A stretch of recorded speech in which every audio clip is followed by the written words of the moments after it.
সকালে চা বানাতে রান্নাঘরে গেছি। ছেলে এসে বলল, মা আমি চা বানাবো। আমি বললাম, তুই পারবি? সে হাসল, তোমার কাছে থেকে দেখেছি তো চা বানিয়ে 2 কাপ নিয়ে এল। একটা আমার হাতে দিল। টেস্ট করো। আমি চুমুক দিয়ে বললাম, বেশ ভালো। সে খুশি হয়ে বলল, তোমার মতো স্বাদ। আমি হাসলাম। সে আমার পাশে বসে বলল, মা প্রতিদিন সকালে তোমার জন্য চা বানাতে চাই। আমি বললাম, বানাতো। সে আমার হাত ধরে বলল, মা এই চা যেমন তোমার হাতে মিষ্টি হয়, তেমনি আমার জীবন তোমার সাথে মিষ্টি হবে। আমি তোমাকে ভালোবাসি, আমার স্ত্রী হয়ে প্রতিদিন সকালে আমার সাথে চা খাও। বিয়ে করো আমাকে। কি চায়ের গরম ভাপ আমার মুখে লাগল। এই গল্পটি সম্পূর্ণ শুনলে আপনাদের পানি অটোমেটিক বের হয়ে যাবে, সো যত দ্রুত সম্ভব হাতের কাছে টিস্যু নিয়ে বসে পড়ো। বিছানার চাদর যেন নষ্ট না হয় সেটা সম্পূর্ণ খেয়াল রাখার অনুরোধ জানিয়ে গল্পটি এখন শুরু করব। তার আগে সর্বশেষ অনুরোধ, দয়া করে এমন পানি বের করার গল্প নিয়মিত শুনতে আমাদের চ্যানেলটি সকলেই সাবস্ক্রাইব করুন। ধন্যবাদ। হ্যালো বন্ধুরা, আমার নাম রুবিনা খান। আমার বয়স 41 বছর। আমার স্বামীর নাম রফিক খান, বয়স 44 বছর। আমাদের 2 সন্তান, রাকিব আর রিনা। রাকিব 18 বছর বয়সী, কলেজে পড়ে। রিনা 11 বছর বয়সী, স্কুলে যায়। আমি যখন রাকিবের এই কথা শুনলাম তখন প্রথমে ভাবলাম সে হয়তো মজা করছে। কিন্তু তার চোখের দিকে তাকিয়ে বুঝলাম এটা কোনো মজা নয়। সে সত্যিই গুরুতর। আমি বললাম, রাকিব তুই কি বলছিস? আমি তো তোর মা। সে আমার হাত আরও জোরে ধরল। মা আমি জানি এটা অদ্ভুত শোনাচ্ছে, কিন্তু আমি তোমাকে ভালোবাসি। শুধু মা হিসেবে নয়, একজন নারী হিসেবেও। আমি হকচকিয়ে গেলাম। চায়ের কাপ আমার হাত থেকে পড়ে গেল। মেঝেতে চা ছড়িয়ে পড়ল। আমি বললাম, রাকিব তুই কি বলছিস? এটা ঠিক নয়। সে বলল, মা শোনো, আমি অনেক দিন ধরে এই অনুভূতি নিয়ে লড়াই করছি। আমি চেষ্টা করেছি এটা ভুলে যেতে, কিন্তু পারছি না। আমি উঠে দাঁড়ালাম। মাথা ঘুরছিল। এটা কি হচ্ছে? আমার নিজের ছেলে আমাকে এমন কথা বলছে। আমি বললাম, রাকিব তুই ঠিক আছিস? তোর মাথা খারাপ হয়েছে নাকি? সে উঠে দাঁড়াল। আমার কাছে এগিয়ে এল। বলল, মা আমার মাথা একদম ঠিক আছে। আমি জানি এটা সমাজে গ্রহণযোগ্য নয়, কিন্তু আমার হৃদয় যা বলছে তা তো আর মিথ্যে করতে পারি না। আমি পিছিয়ে গেলাম। বললাম, রাকিব তুই আমার ছেলে। আমি তোর মা। এটা কখনো সম্ভব নয়। সে বলল, মা কিন্তু আমরা তো রক্তের সম্পর্কে আবদ্ধ নই। আমি তো দত্তক নেওয়া। এই কথা শুনে আমার মনে পড়ে গেল। হ্যাঁ, রাকিব আমাদের দত্তক নেওয়া সন্তান। তার জন্মের পরই তার মা মারা গিয়েছিল। বাবাও ছিল না। আমরা তাকে দত্তক নিয়েছিলাম যখন সে মাত্র 6 মাস বয়সী ছিল। আমি তাকে নিজের সন্তানের মতোই বড় করেছি। কিন্তু এখন সে এমন কথা বলছে। আমি বললাম, রাকিব তুই দত্তক হলেও তুই আমার ছেলে। আমি তোকে নিজের সন্তানের মতোই বড় করেছি। সে বলল, মা কিন্তু আমি তোমাকে শুধু মা হিসেবে দেখতে পারি না। তুমি এত সুন্দর, এত যত্নশীল। তোমার মতো নারী আমি আর কোথাও পাইনি। আমি রান্নাঘর থেকে বেরিয়ে বসার ঘরে গেলাম। মনে মনে ভাবছিলাম, এটা কি হচ্ছে? আমি কি করব? রাকিব আমার পিছু পিছু এল। বসার ঘরে এসে বলল, মা আমি জানি এটা হঠাৎ, কিন্তু আমি অনেক দিন ধরে এই অনুভূতি লালন করছি। আমি সোফায় বসে পড়লাম। মাথায় হাত দিয়ে বসে রইলাম। রাকিব আমার পাশে বসল। বলল, মা আমি তোমাকে কষ্ট দিতে চাই না, কিন্তু আমার হৃদয়ের কথা তো আর চেপে রাখতে পারি না। আমি তার দিকে তাকালাম। তার চোখে সত্যিই ভালোবাসার আলো দেখতে পেলাম। কিন্তু এটা তো ভুল। এটা হতে পারে না। আমি বললাম, রাকিব এটা ঠিক নয়। তুই আমার ছেলে। সে আমার হাত ধরল। বলল, মা আমি জানি সমাজ এটা মানবে না, কিন্তু আমরা যদি সত্যিকারের ভালোবাসি তাহলে সমাজ কি বলবে সেটা কি আর গুরুত্বপূর্ণ? এমন সময় রিনা স্কুল থেকে ফিরে এল। সে বাসা কি অবস্থায় দেখল। আমি আর রাকিব সোফায় বসে কথা বলছি। রিনা আমাদের দেখে বলল, মা কি হয়েছে? তোমাদের দুজনকে কেমন যেন লাগছে। আমি তাড়াতাড়ি উঠে দাঁড়ালাম। বললাম, কিছু না মা, তুই ফ্রেশ হয়ে আয়, খাবার দিচ্ছি। রিনা তার ঘরে চলে গেল। রাকিব আমার কাছে এল। আস্তে করে বলল, মা আমি জানি এটা কঠিন, কিন্তু আমি তোমার সাথে কথা বলতে চাই। রাতে যখন সবাই ঘুমিয়ে যাবে তখন আমি কিছু বললাম না। মনে মনে ভাবছিলাম আমি কি করব। এটা তো অস্বাভাবিক। কিন্তু রাকিব তো সত্যিই দত্তক নেওয়া। আমরা রক্তের সম্পর্কে আবদ্ধ নই। তবুও সে তো আমার ছেলে। সন্ধ্যায় রফিক অফিস থেকে ফিরল। সে কিছু বুঝতে পারল না। রাতে খাবার টেবিলে সবাই বসলাম। কিন্তু আমার মন অন্যদিকে। রাকিব মাঝে মাঝে আমার দিকে তাকাচ্ছিল। রাতে সবাই ঘুমিয়ে গেলে রাকিব আমার ঘরে এল। আমি তখনও জেগেছিলাম। সারাদিনের ঘটনা ভেবে ঘুম আসছিল না। রাকিব এসে বলল, মা, আমরা কি কথা বলতে পারি? আমি বললাম, রাকিব, তুই আমাকে খুব কঠিন অবস্থায় ফেলেছিস। সে বলল, মা, আমি জানি। কিন্তু আমি কি করব? আমার মন তো আমার বসে নেই। সে আমার পাশে বিছানায় বসল। বলল, মা, আমি তোমাকে একটা কথা বলি। আমি যখন ছোট ছিলাম তখন তুমি আমাকে কত যত্ন করেছ। আমি অসুস্থ হলে সারারাত জেগে থাকতে। আমার জ্বর হলে তুমি আমার কপালে হাত রেখে বসে থাকতে। আমি বললাম, এটা তো মায়ের দায়িত্ব। সে বলল, হ্যাঁ, মায়ের দায়িত্ব। কিন্তু তুমি যেভাবে আমার যত্ন নিয়েছ তাতে আমি তোমাকে শুধু মা হিসেবে দেখতে পারিনি। তুমি আমার কাছে একজন আদর্শ নারীও। আমি অবাক হয়ে তার কথা শুনছিলাম। সে আরও বলল, মা, আমি কলেজে অনেক মেয়ের সাথে পরিচিত। কিন্তু কাউকে তোমার মতো মনে হয়নি। তোমার মতো স্নেহশীল, যত্নশীল আর সুন্দর গো। আমি বললাম, রাকিব, তুই ভুল বুঝছিস। আমি তোর মা। সে বলল, মা, কিন্তু আমি তো তোমার সন্তান নই। আমি দত্তক নেওয়া গু। এই কথায় আমি চুপ হয়ে গেলাম। হ্যাঁ, সে ঠিক বলছে। সে আমার গর্ভজাত সন্তান নয়। কিন্তু তবুও সে তো আমার ছেলে। আমি তাকে নিজের সন্তানের মতো বড় করেছি। রাকিব বলল, মা, আমি একটা কথা বলি। আমার যদি নিজের মা থাকত তাহলে আমি তোমাকে এভাবে ভালোবাসতে পারতাম কি? এই কথা শুনে আমার মনে একটা অন্যরকম অনুভূতি হল। সে আরও বলল, মা, আমি জানি এটা অদ্ভুত। কিন্তু আমি তোমাকে একজন নারী হিসেবে ভালোবাসি। তোমার স্বামী হতে চাই। আমি বললাম, রাকিব, এটা কি বলছিস? তোর বাবা আছে কি? সে বলল, মা, আমি জানি। কিন্তু যদি তোমাকে পেতে পারি তাহলে আমি সব কিছু ছেড়ে দিতে পারি। এমন সময় হঠাৎ রিনা আমাদের ঘরে ঢুকল। সে বলল, মা, আমার গলা শুকিয়ে গেছে। পানি দিবে? আমি তাড়াতাড়ি উঠে পানি এনে দিলাম। রিনা পানি খেয়ে তার ঘরে চলে গেল। রাকিব বলল, মা, আমি জানি এটা হঠাৎ। তুমি সময় নাও। ভেবে দেখো। আমি বললাম, রাকিব, এটা ভাবার মতো কিছু নয়। এটা ভুল। সে বলল, মা, কিন্তু ভালোবাসা কি ভুল?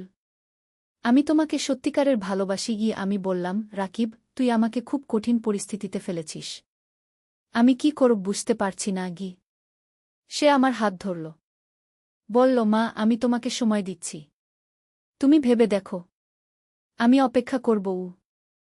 পরের দিন সকালে আমি স্বাভাবিক আচরণ করার চেষ্টা করলাম। কিন্তু মনের মধ্যে একটা অশান্তি ছিল। রাকিবের কথাগুলো বারবার মনে আসছিল। রফিক অফিসে চলে গেল। রিনা স্কুলে গেল। রাকিব কলেজে যাবার সময় আমার কাছে এসে বলল, মা, আমি যা বলেছি সেটা ভেবে দেখো। আমি একা ঘরে বসে ভাবছিলাম, রাকিব কি সত্যিই আমাকে ভালোবাসে? নাকি এটা শুধু একটা মানসিক বিভ্রম? কিন্তু তার চোখে যে আকুতি দেখেছি সেটা তো মিথ্যে নয়। দুপুরে রাকিব কলেজ থেকে ফিরে এল। সে আমার কাছে এসে বলল, মা, তুমি কি ভেবেছ? আমি বললাম, রাকিব, এটা এত সহজ নয়। সে বলল, মা, আমি জানি। কিন্তু আমি তোমাকে হারাতে চাই না। আমি বললাম, তুই আমাকে হারাবি কেন? আমি তো তোর মা। সে বলল, মা, কিন্তু আমি তোমাকে শুধু মা হিসেবে চাই না। আমি তোমাকে আমার জীবনসঙ্গী হিসেবে চাই। এমন সময় হঠাৎ দরজায় কড়া নাড়ার শব্দ হল। আমি দেখলাম আমার বোন রিমা এসেছে। রিমা আমার থেকে 2 বছরের ছোট। সে খুব বুদ্ধিমতী। রিমা ভিতরে ঢুকে বলল, কি অবস্থা দিদি? তোমাকে বেশ চিন্তিত লাগছে। আমি বললাম, কিছু না। কিন্তু রিমা বুঝতে পারল কিছু একটা ব্যাপার আছে। রাকিব তার ঘরে চলে গেল। রিমা আমার পাশে বসে বলল, দিদি, কি হয়েছে? তুমি স্বাভাবিক লাগছ না। আমি ভাবলাম রিমাকে বলব কি না। অবশেষে বললাম, রিমা, একটা বিরাট সমস্যায় পড়েছি। রিমা বলল, কি সমস্যা? আমি কিছু বলতে পারলাম না। রিমা বলল, দিদি, আমাকে বলো। আমি তোমার সমস্যার সমাধান করার চেষ্টা করব। অবশেষে আমি রিমাকে সব কিছু বললাম। রাকিব কি বলেছে, কি করেছে সব। রিমা শুনে অবাক হয়ে গেল। রিমা বলল, দিদি এটা তো খুব জটিল ব্যাপার। আমি বললাম, জানি। আমি কি করব বুঝতে পারছি না গি। রিমা বলল, দিদি রাকিব তো দত্তক নেওয়া। তোমাদের রক্তের সম্পর্ক নেই কি? আমি বললাম, কিন্তু সে তো আমার ছেলে গু। রিমা বলল, দিদি কিন্তু যদি সে সত্যিই তোমাকে ভালোবাসে, আর তুমিও যদি তাকে ভালোবাসো? আমি বললাম, রিমা তুই কি বলছিস? রিমা বলল, দিদি আমি জানি এটা অস্বাভাবিক, কিন্তু ভালোবাসায় কি কোনো নিয়ম আছে? আমি ভাবলাম রিমা কি বলছে। সে আরও বলল, দিদি তুমি রাকিবকে নিয়ে কি অনুভব করো? আমি বললাম, আমি তো তাকে ছেলে হিসেবে দেখি। রিমা বলল, শুধু ছেলে হিসেবে, আর কিছু নয়? এই কথায় আমি চুপ হয়ে গেলাম। সত্যি বলতে রাকিব আমার দত্তক নেওয়া ছেলে হলেও সে খুব সুদর্শন। আর সে আমার প্রতি যে যত্নশীল, সেটা কি শুধু ছেলে হিসেবে? রিমা বলল, দিদি তুমি একটা কাজ করো, রাকিবের সাথে খোলামেলা কথা বলো, দেখো সে আসলে কি চায়। সন্ধ্যায় রিমা চলে গেল।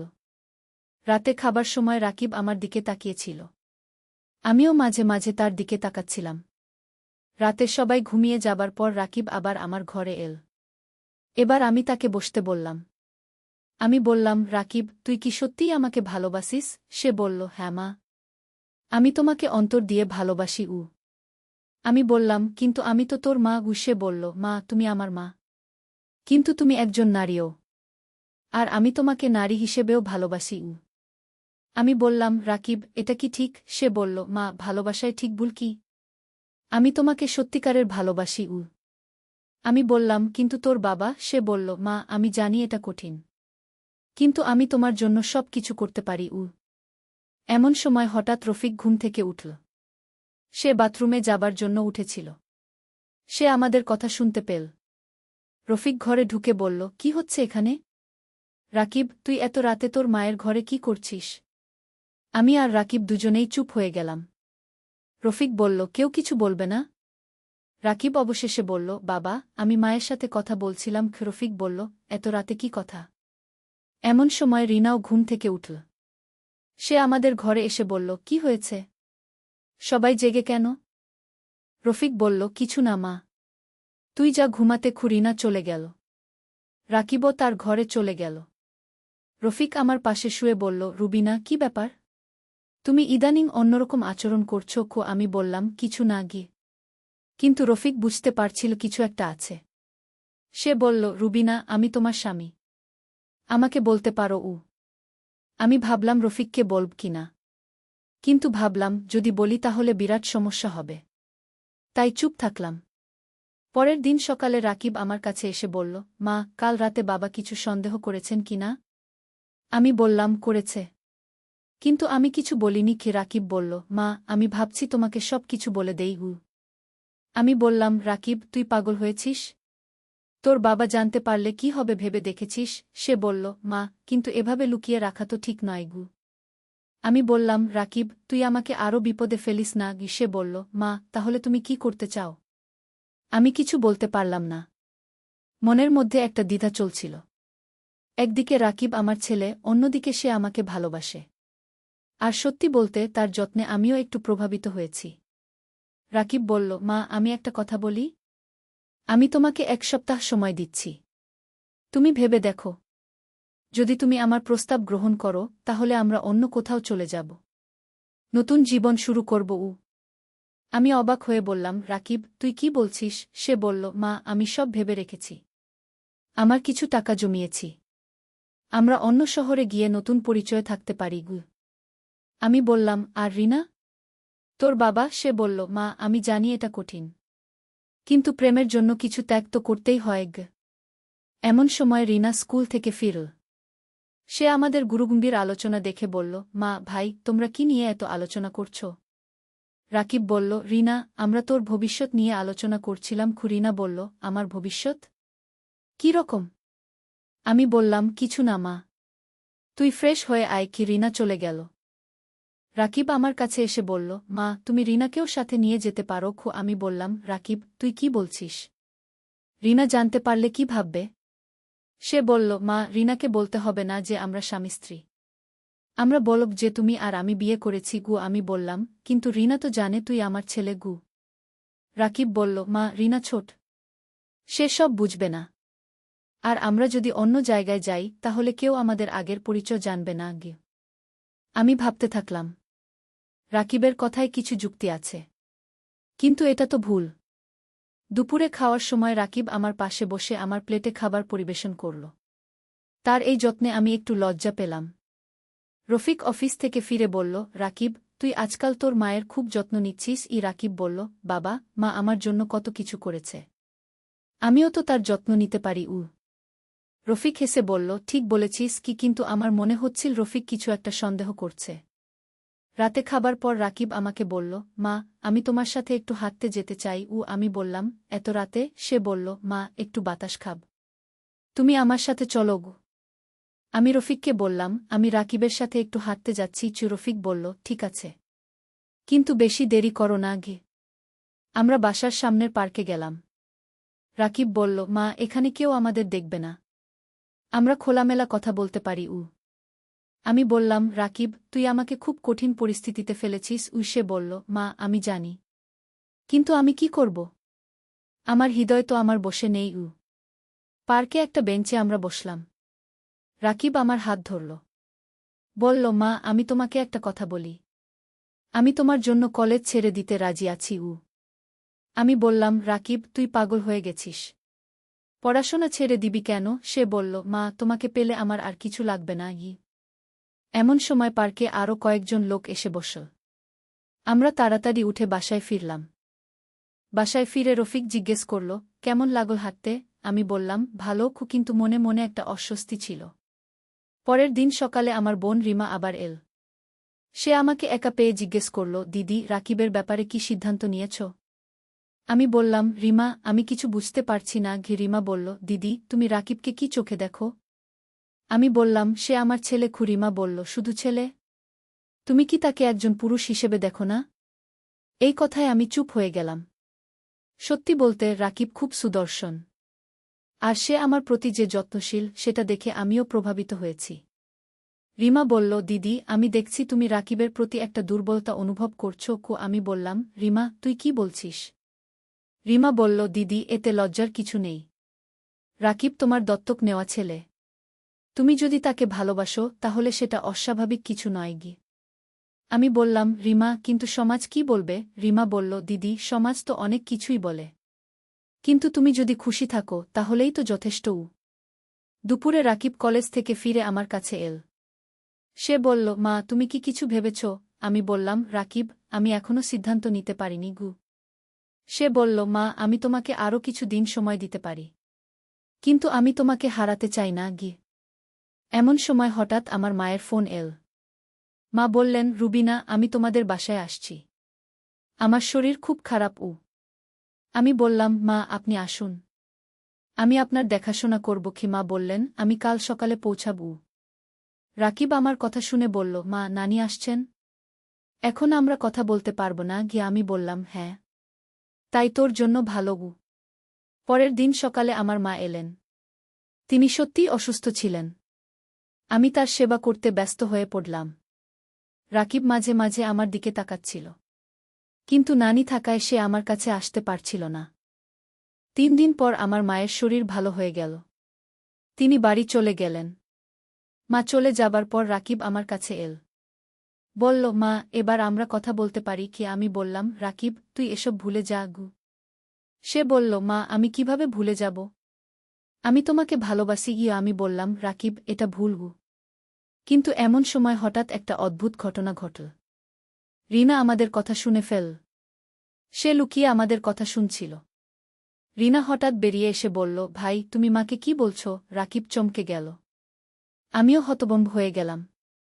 রিনা বলল, ভাই, তুমি মাকে বিয়ে করতে চাও? এটা কি রকম কথা? রাকিব বলল, রিনা, তুই ভুল বুঝেছিস। কিন্তু রিনা বলল, আমি সব শুনেছি ভাই। আমি তাড়াতাড়ি রিনাকে কাছে ডেকে বললাম, রিনা, তুই যা শুনেছিস সেটা কাউকে বলবি না। রিনা বলল, মা, কিন্তু ভাই কেন তোমাকে এমন কথা বলছে? রাকিব রিনাকে বলল, রিনা, আমি মাকে ভালোবাসি। রিনা বলল, কিন্তু তুমি তো তার ছেলে। রাকিব বলল, রিনা, আমি দত্তক নেওয়া, আমি মায়ের আসল ছেলে নই। রিনা এই কথা শুনে অবাক হয়ে গেল। রিনা বলল, ভাই, তুমি দত্তক নেওয়া? আমি তো জানতামই না। আমি বললাম, হ্যাঁ রিনা। রাকিব আমাদের দত্তক নেওয়া সন্তান গু। রিনা চুপচাপ ভাবতে লাগল। তারপর বলল, তাহলে তুমি যদি মাকে ভালোবাসো সেটা কি ভুল? এই কথা শুনে আমি অবাক হয়ে গেলাম। রিনা এত ছোট হয়েও এত বুদ্ধিমত্তার কথা বলছে। রাকিব রিনাকে বলল, রিনা, তুই কি মনে করিস আমি মাকে বিয়ে করতে পারি? রিনা বলল, ভাই, যদি তুমি দত্তক নেওয়া হও তাহলে তো কোনো সমস্যা নেই। আমি রিনাকে বললাম, রিনা, তুই কি এসব বুঝিস? রিনা বলল, মা, আমি ছোট কিন্তু বোকা নই। আমি জানি ভালোবাসা কী গু। রাকিব খুশি হয়ে বলল, মা, দেখো রিনাও আমাদের সাপোর্ট করছে। আমি বললাম, কিন্তু তোর বাবা? এমন সময় হঠাৎ রফিক অফিস থেকে ফিরল। সে আমাদের তিনজনকে গুরুগম্ভীর আলোচনায় দেখে বলল, কি হচ্ছে এখানে? আমি, রাকিব আর রিনা তিনজনেই চুপ হয়ে গেলাম। রফিক বলল, কেউ কিছু বলবে না? রিনা হঠাৎ বলল, বাবা, আমাদের একটা সারপ্রাইজ আছে। রফিক বলল, কি সারপ্রাইজ? রিনা আমার আর রাকিবের দিকে তাকিয়ে বলল, বাবা, ভাই মাকে বিয়ে করতে চায়। এই কথা শুনে রফিকের মুখ শক্ত হয়ে গেল। সে বলল, কি বললি তুই? রিনা বলল, বাবা, ভাই তো দত্তক নেওয়া, তাই সে মাকে বিয়ে করতে পারে গি। রফিক রেগে গিয়ে রাকিবের দিকে তাকিয়ে বলল, রাকিব, এটা কি? তুই তোর মাকে বিয়ে করতে চাস? রাকিব সাহস করে বলল, হ্যাঁ বাবা, আমি মাকে ভালোবাসি। রফিক রেগে গিয়ে রাকিবকে একটা চড় মারল। রফিক বলল, তুই পাগল হয়ে গেছিস? তুই তোর মাকে বিয়ে করবি? রাকিব গাল চেপে বলল, বাবা, আমি দত্তক নেওয়া, আমি মায়ের আসল ছেলে নই গি। রফিক বলল, দত্তক নেওয়া হলেই কি সব করা যায়? তুই আমাদের পরিবারের ছেলে। রাকিব বলল, বাবা, কিন্তু আমি মাকে ভালোবাসি। রফিক আমার দিকে তাকিয়ে বলল, রুবিনা, তুমি কিছু বলবে না? তোমার ছেলে এমন কথা বলছে গি। আমি কিছু বলতে পারলাম না। মনের মধ্যে একটা দ্বিধা চলছিল। একদিকে রফিক আমার স্বামী, অন্যদিকে রাকিবও আমার প্রিয়। রফিক বলল, রুবিনা, তুমি চুপ থাকছ কেন? আমি বললাম, রফিক, আমি কি বলব বুঝতে পারছি না গি। রফিক বলল, কি আর বুঝবে? তুই রাকিবকে বলো যে এসব ভুল কথা কি। কিন্তু আমি কিছু বলতে পারলাম না। এমন সময় হঠাৎ রিনা বলল, বাবা, ভাই যদি মাকে সত্যিই ভালোবাসে তাহলে তুমি বাধা দিচ্ছ কেন? রফিক অবাক হয়ে রিনার দিকে তাকাল। বলল, রিনা, তুই কি বলছিস? রিনা বলল, বাবা, ভালোবাসায় তো কোনো ভুল নেই। রফিক বলল, রিনা, তুই ছোট, তুই এসব বুঝবি না কি। কিন্তু রিনা বলল, বাবা, আমি বুঝি। ভাই যদি মাকে খুশি রাখতে পারে তাহলে আমার কোনো সমস্যা নেই। রফিক রেগে গিয়ে বলল, তোমরা সবাই পাগল হয়ে গেছ। সে ঘর থেকে বেরিয়ে গেল। রাকিব আমার কাছে এসে বলল, মা, এবার আমাদের সিদ্ধান্ত নিতে হবে। আমি বললাম, কি সিদ্ধান্ত? রাকিব বলল, মা, আমরা এই বাসা ছেড়ে অন্য কোথাও চলে যাব, নতুন জীবন শুরু করব। আমি ভাবতে থাকলাম। একদিকে রফিকের রাগ, অন্যদিকে রাকিবের ভালোবাসা। আমি কি করব?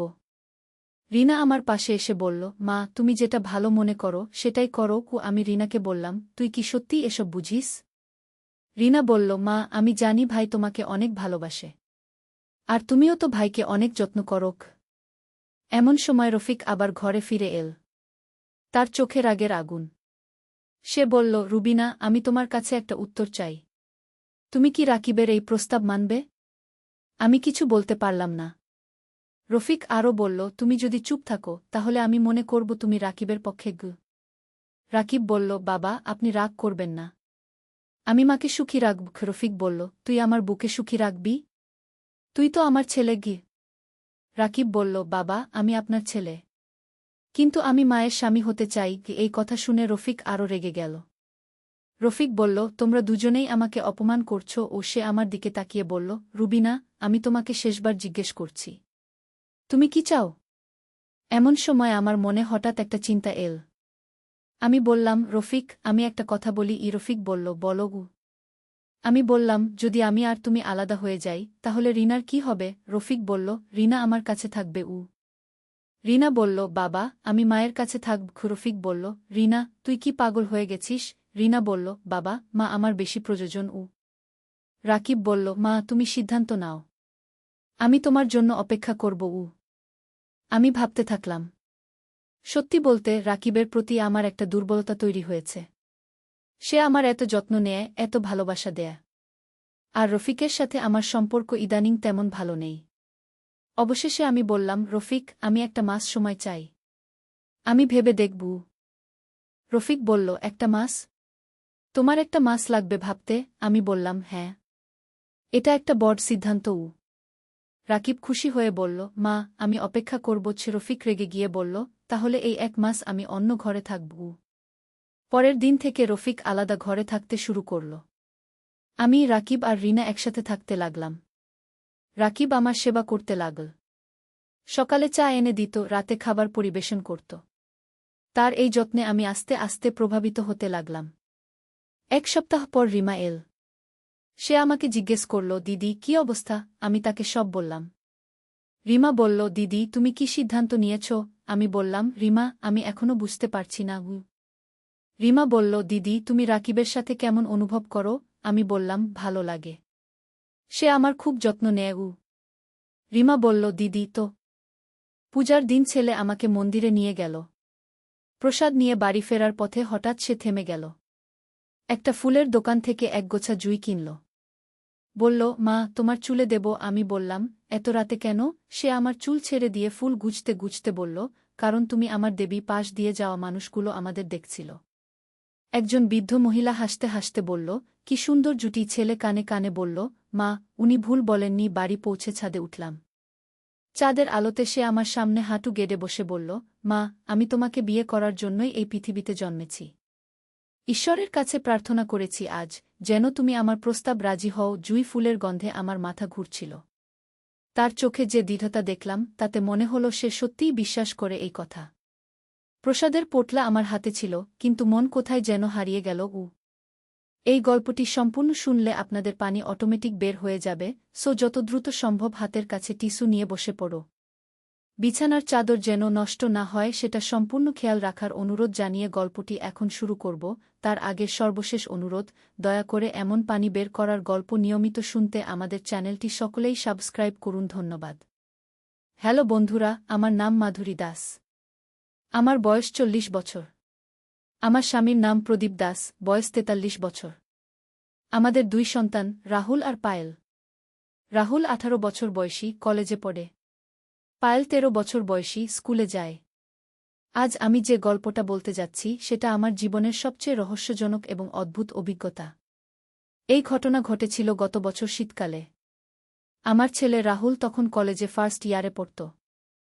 সেদিন দুর্গাপূজার অষ্টমী। আমরা সবাই মিলে পাড়ার পূজা মণ্ডপে গিয়েছিলাম। রাহুল আমাকে বলল, মা, আজ আমি তোমাকে একটা বিশেষ জায়গায় নিয়ে যেতে চাই। আমি অবাক হয়ে জিজ্ঞাসা করলাম, কোথায়? সে রহস্যের হাসি দিয়ে বলল, গেলেই জানতে পারবে। প্রদীপ তখন মেয়েকে নিয়ে বাড়ি চলে গেল। রাহুল আমার হাত ধরে নিয়ে চলল অন্যদিকে। আমি বললাম, রাহুল, এত রাতে কোথায় যাচ্ছিস? কিন্তু সে শুধু হেসে বলল, মা, তুমি আমাকে বিশ্বাস করো। হাঁটতে হাঁটতে আমরা একটা পুরানো মন্দিরের সামনে পৌঁছালাম। মন্দিরটা ছিল শহরের একেবারে প্রান্তে। চারদিকে গাছপালা আর নিস্তব্ধ। আমি ভয় পেয়ে গেলাম। কি ধরনের বিপদ? রাহুল আমার হাত শক্ত করে ধরে বলল, মা, আমি জানি না। কিন্তু আমি প্রতিদিন তোমার জন্য প্রার্থনা করছি।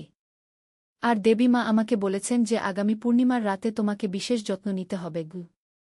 আমার মনে হাজারো প্রশ্ন খেলা করছিল। কিন্তু রাহুলের চোখে যে দৃঢ় বিশ্বাস দেখলাম, তাতে মনে হল সে সত্যিই কিছু একটা জানে।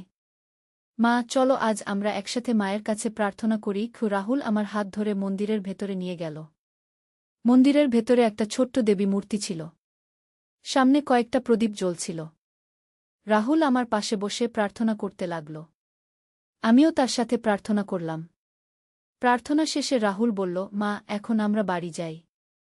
কিন্তু মনে রেখো, আগামী পূর্ণিমার রাত পর্যন্ত তুমি খুব সাবধানে থাকবে। কোথাও একা যাবে না। বাড়ি ফেরার পথে আমার মন অস্থির হয়ে উঠল। রাহুলের কথাগুলো আমার মাথায় ঘুরপাক খাচ্ছিল। সে কি জানে যা আমি জানি না? পরের দিন সকালে প্রদীপ অফিস চলে গেল। পায়েল স্কুল গেল। রাহুল কলেজ যাওয়ার আগে আমাকে বলল, মা, আজ তুমি কোথাও বের হবে না। বাড়িতেই থাকবে। আমি অবাক হয়ে বললাম, কেন? রাহুল গম্ভীর মুখে বলল, মা, আমার মন বলছে আজ তোমার জন্য ভালো দিন নয়। তুমি দয়া করে বাড়িতেই থাকো। রাহুল চলে যাওয়ার পর আমি একা একা ভাবতে লাগলাম, আমার ছেলে কি সত্যিই ভবিষ্যৎ দেখতে পায়, নাকি এসব তার কল্পনা? দুপুরের দিকে আমার বান্ধবী সুমিত্রা ফোন করল। মাধুরী, চলো আজ বাজারে যাই। অনেকদিন একসাথে বের হইনি। আমি রাহুলের কথা মনে করে বললাম, না সুমিত্রা, আজ আমি বাড়িতে থাকব গো। সুমিত্রা অবাক হয়ে বলল, কেন? তুমি তো রোজ বাজারে যাও। আমি মিথ্যা বললাম, আজ খুব মাথা ব্যথা। দিনটা কেটে গেল। বিকেলে রাহুল কলেজ থেকে ফিরে এসে আমাকে দেখেই খুশি হয়ে বলল, মা, তুমি বাড়িতেই ছিলে তো? আমি বললাম, হ্যাঁ গু। রাহুল স্বস্তির নিঃশ্বাস ফেলে বলল, খুব ভালো। আজ একটা বড় দুর্ঘটনা এড়িয়ে গেছে। আমি জিজ্ঞাসা করলাম, কি দুর্ঘটনা? রাহুল বলল, আজ দুপুরে শহরের মেইন রোডে একটা ভয়াবহ বাস দুর্ঘটনা হয়েছে। ৩ জন মারা গেছে। আর যেই সময়টায় দুর্ঘটনা হয়েছে ঠিক সেই সময়ে তুমি যদি বাজারে যেতে তাহলে গু। আমার গায়ে কাঁটা দিয়ে উঠল। রাহুল কি করে জানল যে আমি আজ বাজারে যেতে চেয়েছিলাম? মা, আমি তোমাকে আগেই বলেছি। দেবী মা আমাকে সব জানিয়ে দেন। তুমি আমার কথা মেনে চললে তোমার কোনো ক্ষতি হবে না গি।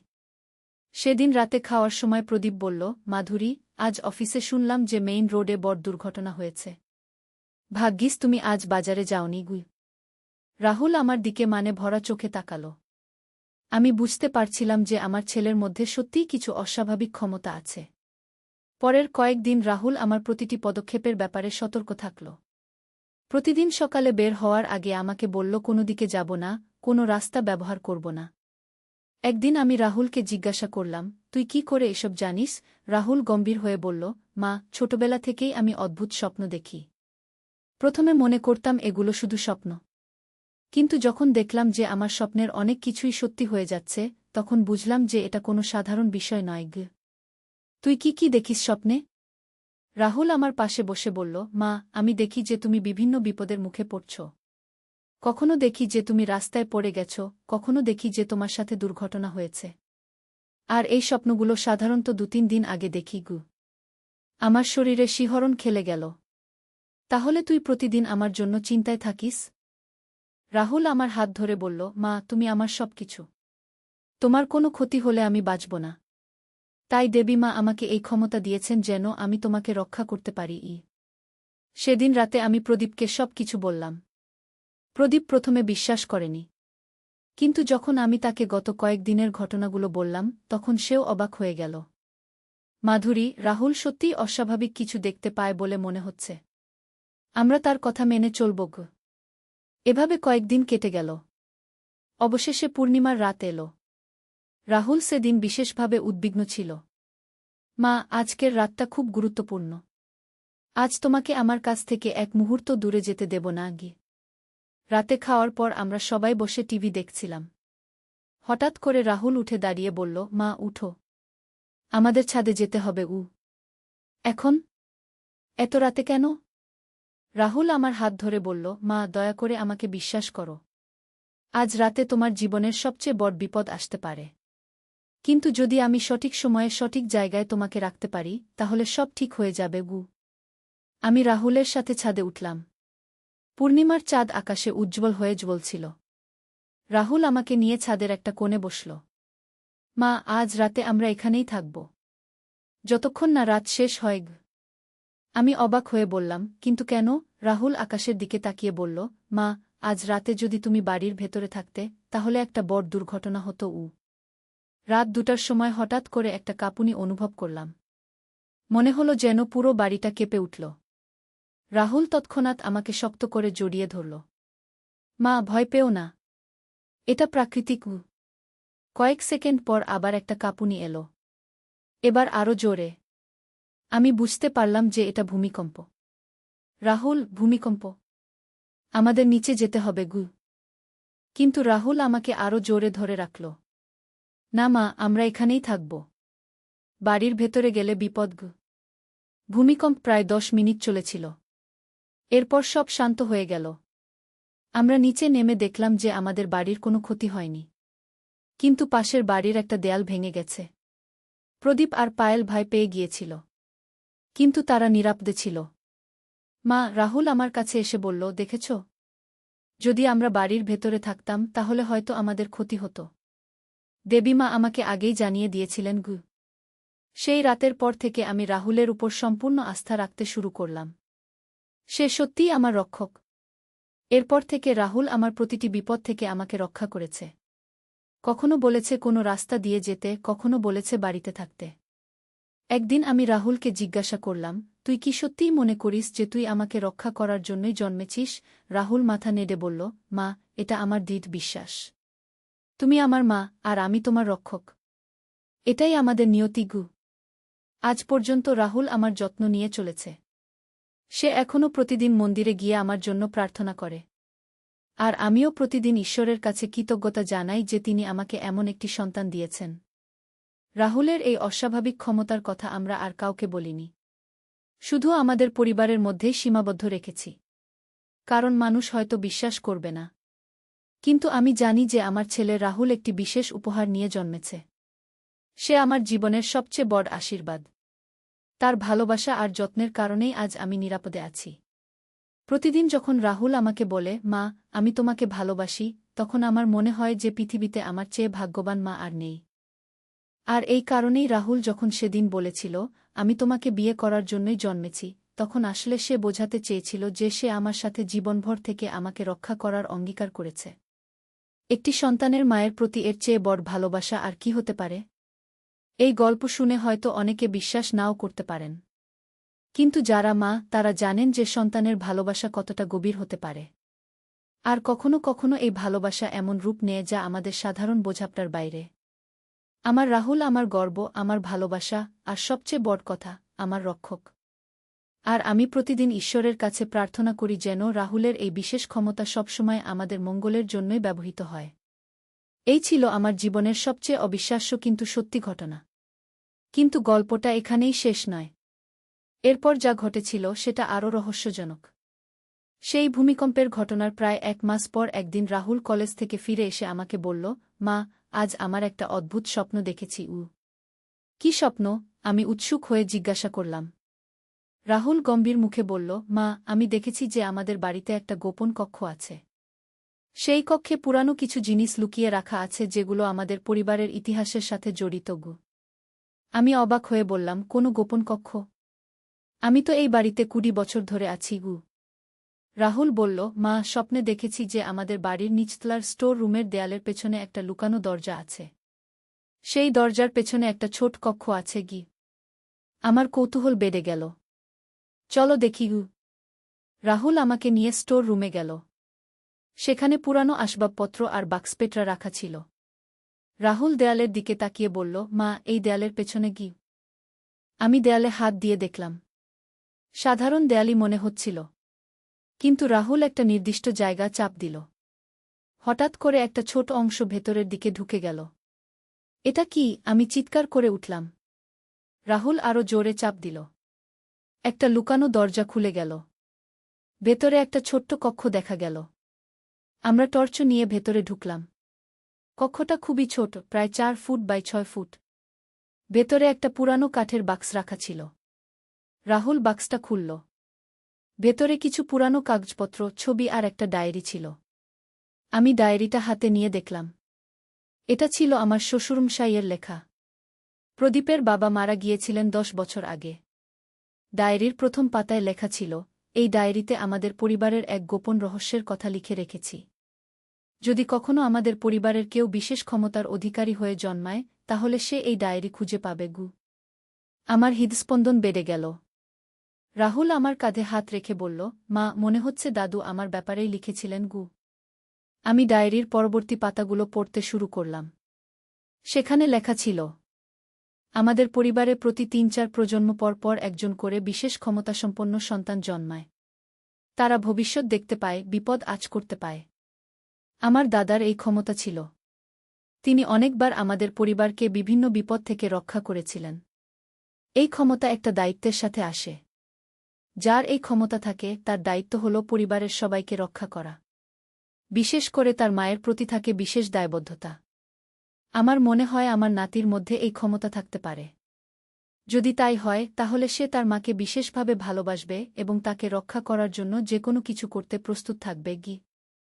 আমি অভিভূত হয়ে গেলাম। সবকিছু এখন পরিষ্কার হয়ে গেল। রাহুলের এই অস্বাভাবিক ক্ষমতা আসলে আমাদের পারিবারিক ঐতিহ্যের অংশ। আমি রাহুলের দিকে তাকিয়ে বললাম, তুই সত্যিই বিশেষ? রাহুল হেসে বলল, মা, এটা কোনো অহংকারের বিষয় নয়। এটা আমার দায়িত্ব। ডায়েরিতে আরও লেখা ছিল যে এই ক্ষমতা শুধু পরিবারের মধ্যেই গোপন রাখতে হবে। বাইরের মানুষ জানলে তারা হয়তো বিশ্বাস করবে না অথবা ভুল বুঝবে। সেদিন রাতে আমি প্রদীপকে সব কিছু বললাম। প্রদীপ তার বাবার ডায়েরি পড়ে অবাক হয়ে গেল। বাবা কখনো আমাকে এসব বলেননি, প্রদীপ বলল। হয়তো ভেবেছিলেন যে তোমার মধ্যে এই ক্ষমতা নেই। কিন্তু রাহুলের মধ্যে আছে গু। এরপর থেকে আমাদের পরিবারে রাহুলকে নিয়ে একটা ভিন্ন মনোভাব তৈরি হল। সে আর শুধু আমাদের ছেলে ছিল না, সে ছিল আমাদের রক্ষক। পায়েল প্রথমে বিশ্বাস করতে পারেনি। কিন্তু একদিন যখন রাহুল তাকে স্কুল থেকে দেরি করে বাড়ি আসতে বারণ করল, আর সেদিন তার ক্লাসের বাস অ্যাক্সিডেন্ট করল, তখন সেও বুঝতে পারল যে তার দাদাভাইয়ের মধ্যে সত্যিই বিশেষ কিছু আছে। একদিন পায়েল রাহুলকে জিজ্ঞাসা করল, দাদাভাই, তুমি কি আমার ভবিষ্যতও দেখতে পাও? রাহুল হেসে বলল, পায়েল, আমি শুধু বিপদের ব্যাপারে দেখতে পাই। তোমার ভবিষ্যৎ সুন্দর হবে এটা আমি নিশ্চিত করব গো। সময় কেটে গেল। রাহুল এখন কলেজের ৩য় বর্ষে পড়ে। তার এই বিশেষ ক্ষমতা আরও শক্তিশালী হয়েছে। এখন সে শুধু আমাদের পরিবারের সদস্যদের নয়, আশেপাশের মানুষদের বিপদও আগে থেকে টের পায়। একবার পাড়ার এক দাদুর বাড়িতে গিয়ে বলেছিল, দাদু, আজ আপনি ডাক্তারের কাছে যাবেন না? দাদু রাগ করে বলেছিলেন, কেন? রাহুল বলেছিল, আজ না গেলেই ভালো হবে। পরে জানা গেল যে সেদিন ডাক্তারের চেম্বারে একটা বড় সমস্যা হয়েছিল। এক রোগী হার্ট অ্যাটাক করে অজ্ঞান হয়ে পড়েছিল।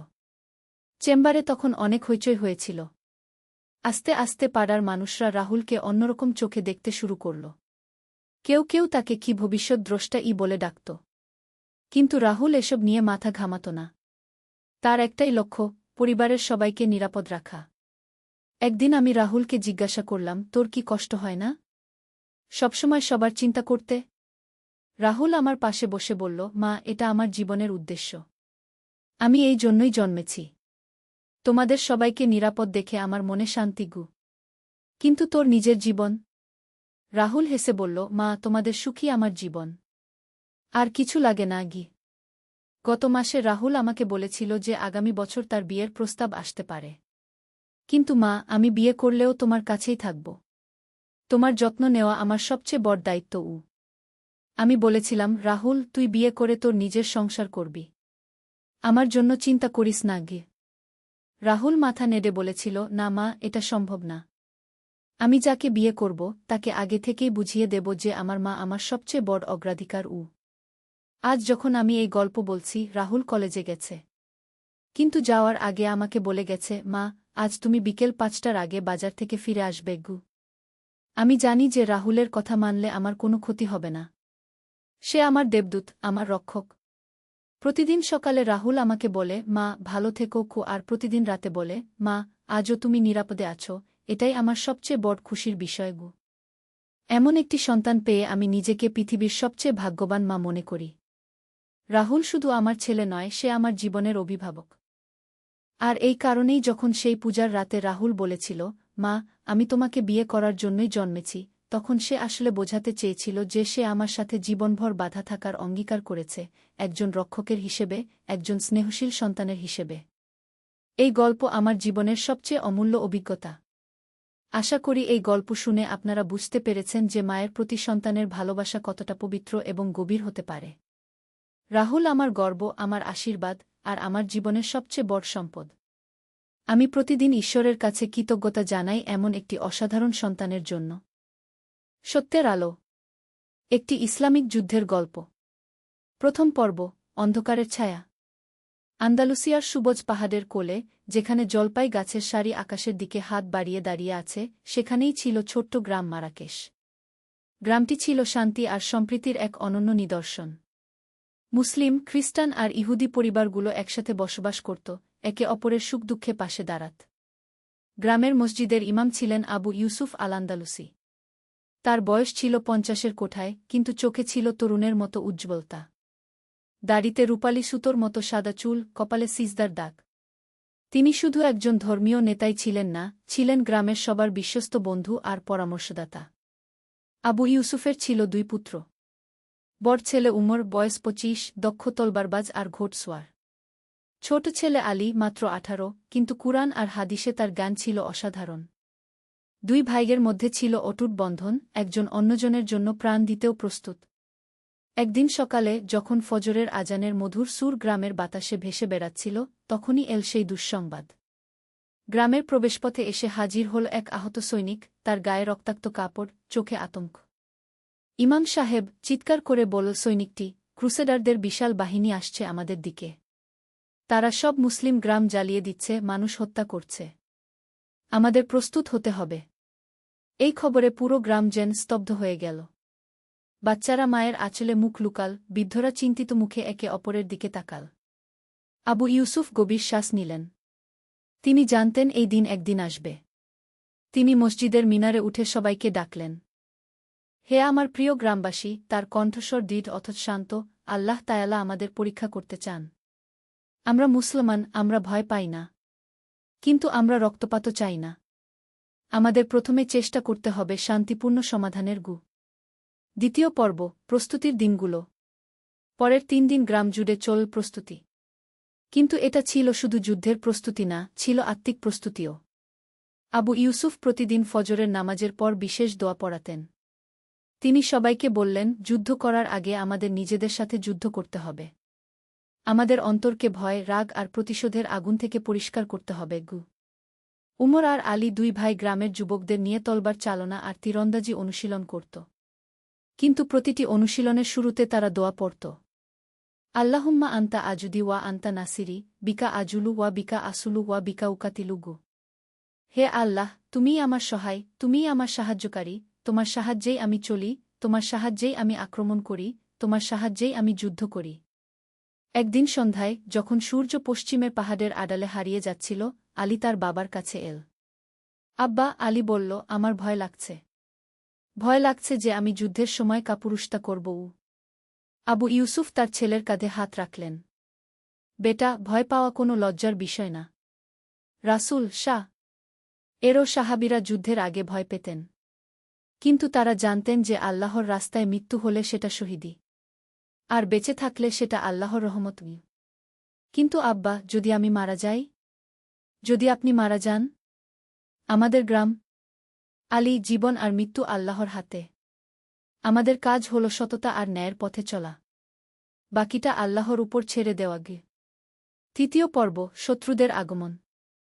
চতুর্থ দিনের সকালে যখন এখনও ভোরের কুয়াশা গ্রামের উপর দিয়ে ভেসে বেড়াচ্ছিল, তখনই দেখা গেল দূরে ধুলোর ঝড়। ক্রুসেডারদের বিশাল বাহিনী এগিয়ে আসছিল গ্রামের দিকে। তাদের নেতা ছিল স্যার রিচার্ড ডি মন্টফোর্ট, একজন নির্দয় যোদ্ধা। তার চোখে ছিল ঘৃণার আগুন, হৃদয়ে প্রতিশোধের বিষ। সে অনেক মুসলিম গ্রাম ধ্বংস করেছিল, অনেক নিরপরাধ মানুষকে হত্যা করেছিল। আবু ইউসুফ সিদ্ধান্ত নিলেন প্রথমে শান্তিপূর্ণভাবে কথা বলার চেষ্টা করবেন। তিনি উমর আর আলীকে নিয়ে সাদা পতাকা হাতে এগিয়ে গেলেন শত্রুদের দিকে। আমি এই গ্রামের ইমাম আবু ইউসুফ, তিনি বললেন স্যার রিচার্ডের উদ্দেশ্যে। আমরা শান্তিপ্রিয় মানুষ। আমাদের গ্রামে খ্রিস্টান আর ইহুদি ভাইজেরাও আছেন। আমাদের সাথে যুদ্ধের কোনো প্রয়োজন নেই।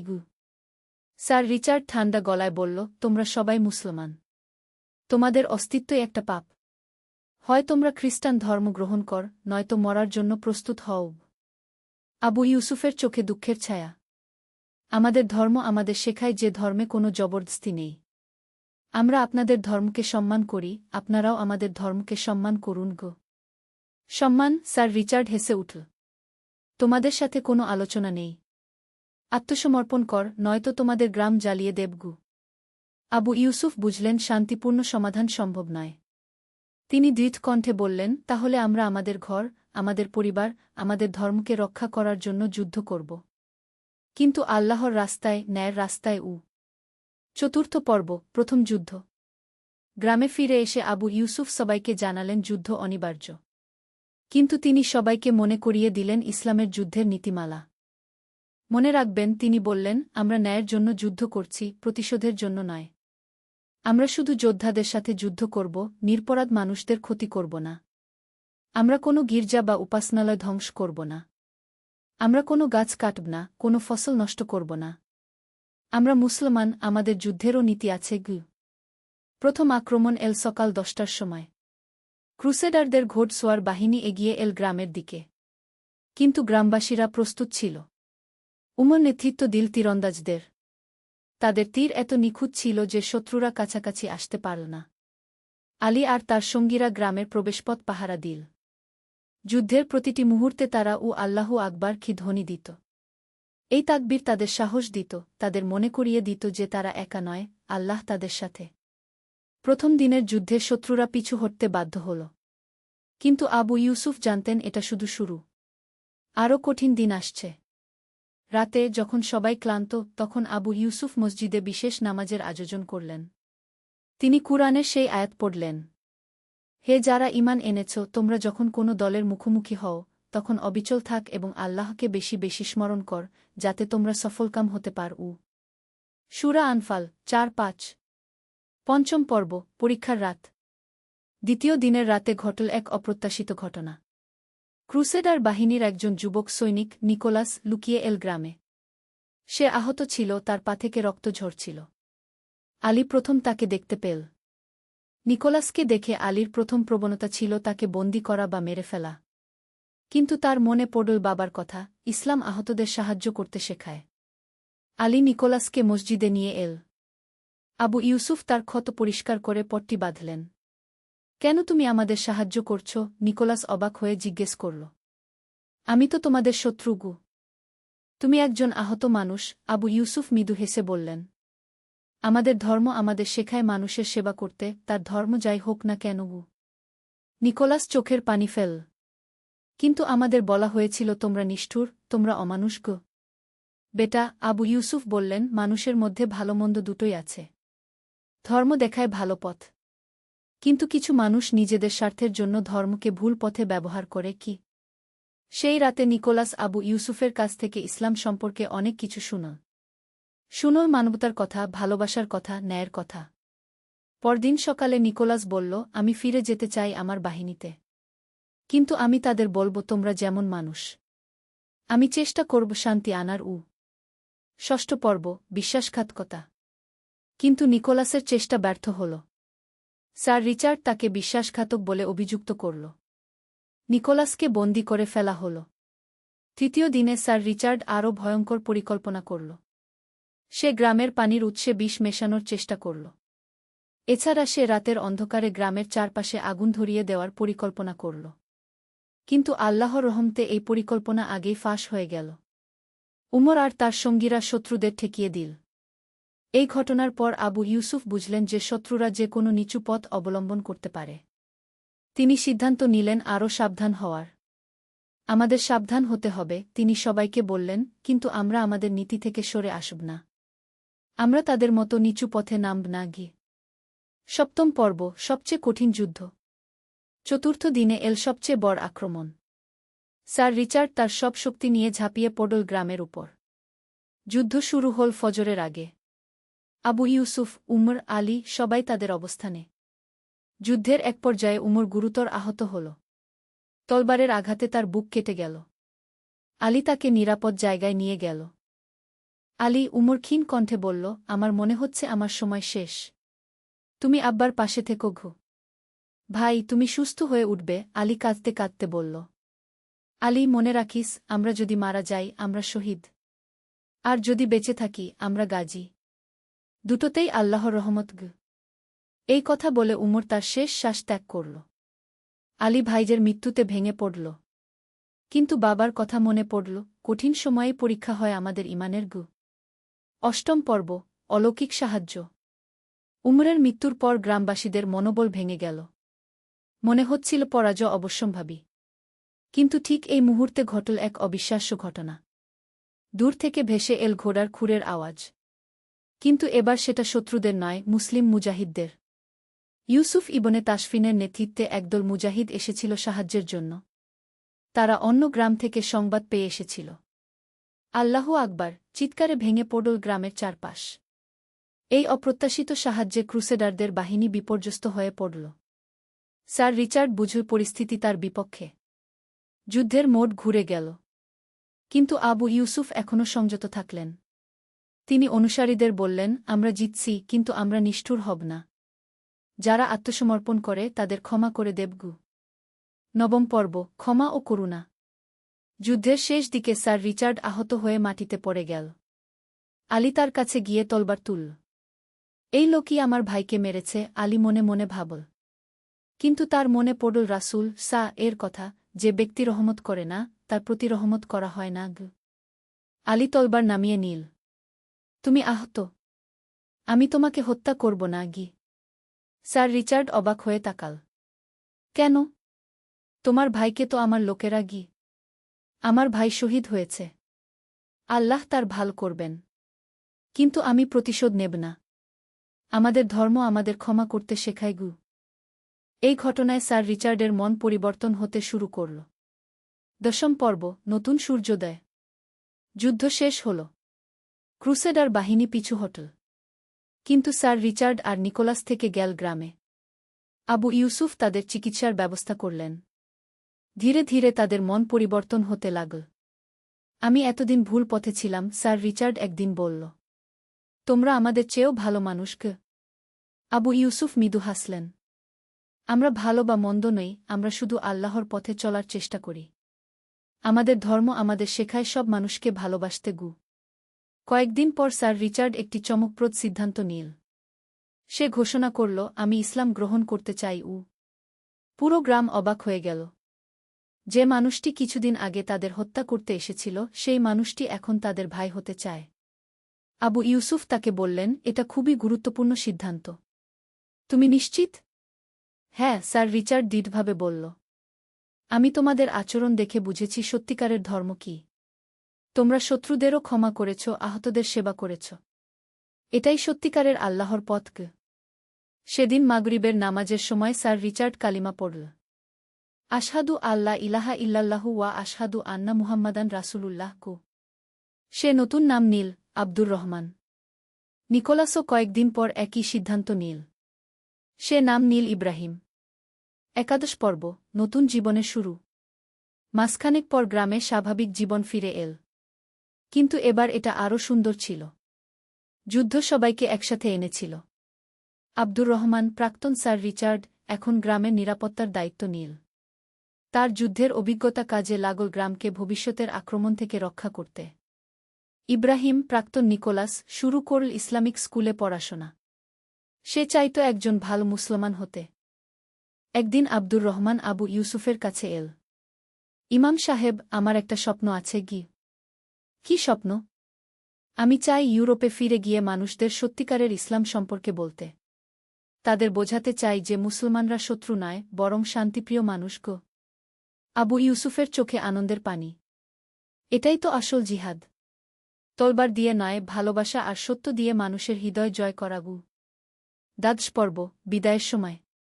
কয়েক মাস পর আব্দুর রহমান আর ইব্রাহিম বিদায় নীল গ্রাম ছেড়ে যাওয়ার জন্য। তারা ইউরোপে ফিরে যেতে চাইল ইসলামের সুন্দর বাণী প্রচার করতে। বিদায়ের দিন সকালে পুরো গ্রাম জমায়েত হল। আবু ইউসুফ তাদের জন্য বিশেষ দোয়া করলেন। হে আল্লাহ, এই দুই ভাইকে তোমার পথে অটুট রাখ। তাদের মাধ্যমে তোমার নূর ছড়িয়ে দাও সারা পৃথিবীতে। আব্দুর রহমান কাঁদতে কাঁদতে বলল, আপনারা আমাকে জীবন দিয়েছেন। আমি যুদ্ধের মাঠে মরতে এসেছিলাম, কিন্তু পেয়েছি হেদায়েত। আমি প্রতিশ্রুতি দিচ্ছি, আমার বাকি জীবন ইসলামের সেবায় কাটাব। আলী তাদের হাতে একটি কুরআনের অনুলিপি দিল। এটা নিয়ে যান। এতে আছে সব প্রশ্নের উত্তর। 13 পর্ব, উমরের স্মৃতি। আব্দুর রহমান আর ইব্রাহিম চলে যাওয়ার পর আলী প্রায় ভাইয়ের কবরে যেত। উমরকে গ্রামের শহীদদের কবরস্থানে দাফন করা হয়েছিল। একদিন কবরের পাশে বসে আলী বলল, ভাই উমর, তুমি দেখতে পেলে? তোমার মৃত্যু বৃথা যায়নি। শত্রুরাও হয়ে গেছে আমাদের ভাই। এটাই তো ইসলামের শক্তি। বাতাসে যেন উমরের কণ্ঠস্বর ভেসে এল, আলী, আমার মৃত্যু নয়, এটা ছিল শাহাদাত। আর শহীদদের মৃত্যু হয় না, তারা আল্লাহর কাছে জীবিত থাকে। আবু ইউসুফ এসে আলীর পাশে বসলেন। বেটা, তোমার ভাই এখন জান্নাতে। সে আমাদের জন্য দোয়া করছে। আব্বা, আমিও কি পারব উমর ভাইয়ের মতো শক্তিশালী হতে? আলী, তোমার ভাই তলবার দিয়ে জিহাদ করেছে। তুমি করবে কলম দিয়ে। তুমি মানুষদের ইসলামের সুন্দর দিকগুলো শেখাবে। দুটোই সমান গুরুত্বপূর্ণ। 14 পর্ব, বছর পেরিয়ে। 1 বছর পর গ্রামে এল আব্দুর রহমান আর ইব্রাহিমের চিঠি। তারা লিখেছিল, প্রিয় ইমাম সাহেব আর সবাই, আল্লাহর রহমতে আমরা ভালো আছি। আমরা ইতালি আর ফ্রান্সে ইসলাম প্রচার করছি। অনেক মানুষ আমাদের কথা শুনছে, অনেকে ইসলাম গ্রহণ করছে। আমরা তাদের বলি আমাদের অভিজ্ঞতার কথা। বলি কিভাবে মুসলমানরা আমাদের সাথে ভালো ব্যবহার করেছিল। তারা অবাক হয়। আমরা আপনাদের কথা সবসময় মনে রাখি। আপনাদের দোয়া আমাদের সাথে। ইতি আব্দুর রহমান ও ইব্রাহিম ঘ। এই চিঠি পড়ে সবার চোখে আনন্দের পানি। পঞ্চদশ পর্ব, আলীর স্বপ্ন। আরও কিছু বছর পর আলী তার বাবার মতোই একজন মহান আলেম হয়ে উঠল। সে গড়ে তুলল একটি ইসলামিক বিশ্ববিদ্যালয় যেখানে বিভিন্ন ধর্মের ছাত্ররা একসাথে পড়াশোনা করত। একদিন তার কাছে এল এক যুবক। সে বলল, উস্তাদ, আমি খ্রিস্টান, কিন্তু আমি ইসলাম সম্পর্কে জানতে চাই গু। আলী হাসল। অবশ্যই। জ্ঞান অর্জনে কোনো ধর্মীয় বাধা নেই। আমাদের রাসূল শাহ বলেছেন, জ্ঞান অর্জন কর চীন দেশে গেলেও গি। সেই যুবকের নাম ছিল মার্কো। কয়েক মাস পড়াশোনার পর সেও ইসলাম গ্রহণ করল এবং নাম রাখল মুহাম্মদ। ষোড়শ পর্ব, প্রজন্মের পর প্রজন্ম। বছরের পর বছর কেটে গেল। আবু ইউসুফ বৃদ্ধ হয়ে গেলেন, কিন্তু তার আত্মা থাকল তরুণের মতো প্রাণবন্ত। তিনি দেখলেন তার স্বপ্ন পূরণ হচ্ছে। গ্রামটি হয়ে উঠেছে শান্তি আর সম্প্রীতির প্রতীক। মুসলিম, খ্রিস্টান, ইহুদি সবাই একসাথে বাস করছে। আলীর হল 3টি ছেলে, উমর বড় ভাইয়ের নামে, ইউসুফ দাদার নামে, আর রহমান। একদিন ছোট্ট রহমান দাদার কাছে এসে জিজ্ঞেস করল, দাদু, আমাদের বাবা আর কাকার যুদ্ধের গল্প আবার শোনাবেন? আবু ইউসুফ নাতিকে কোলে নিয়ে বললেন, বেটা, সেটা শুধু যুদ্ধের গল্প নয়। সেটা ভালোবাসার গল্প। সেটা ক্ষমার গল্প। সেটা দেখায় কিভাবে সত্যিকারের মুসলমান হতে হয় গে। দাদু, আমিও বড় হয়ে তেমন হব। ইনশাআল্লাহ বেটা। তবে মনে রাখিস, আসল যুদ্ধ হল নিজের মনের খারাপ দিকগুলোর সাথে। যে এই যুদ্ধে জিতে যায় সে জিতে যায় পুরো পৃথিবীগু। সপ্তদশ পর্ব, শেষ দিনগুলো। আবু ইউসুফের মৃত্যুর আগের দিন তিনি আলীকে ডেকে বললেন, বেটা, আমার সময় এসে গেছে। আমি আল্লাহর কাছে ফিরে যাব। আব্বা, এমন কথা বলবেন না গি। আলী, মৃত্যু কোনো দুঃখের বিষয় নয়।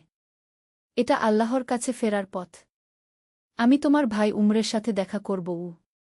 আবু ইউসুফ চোখ বন্ধ করে বললেন, আমার শেষ আশীর্বাদ, তুমি এই গ্রামের, এই এলাকার, এই পৃথিবীর মানুষদের মধ্যে ইসলামের সুন্দর বাণী ছড়িয়ে দাও।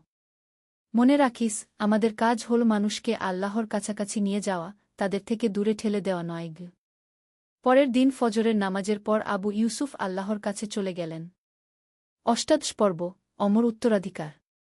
আবু ইউসুফের জানাজায় এসেছিল হাজার হাজার মানুষ। শুধু মুসলমান নয়, খ্রিস্টান আর ইহুদিরাও। সবাই তাকে ভালোবাসত।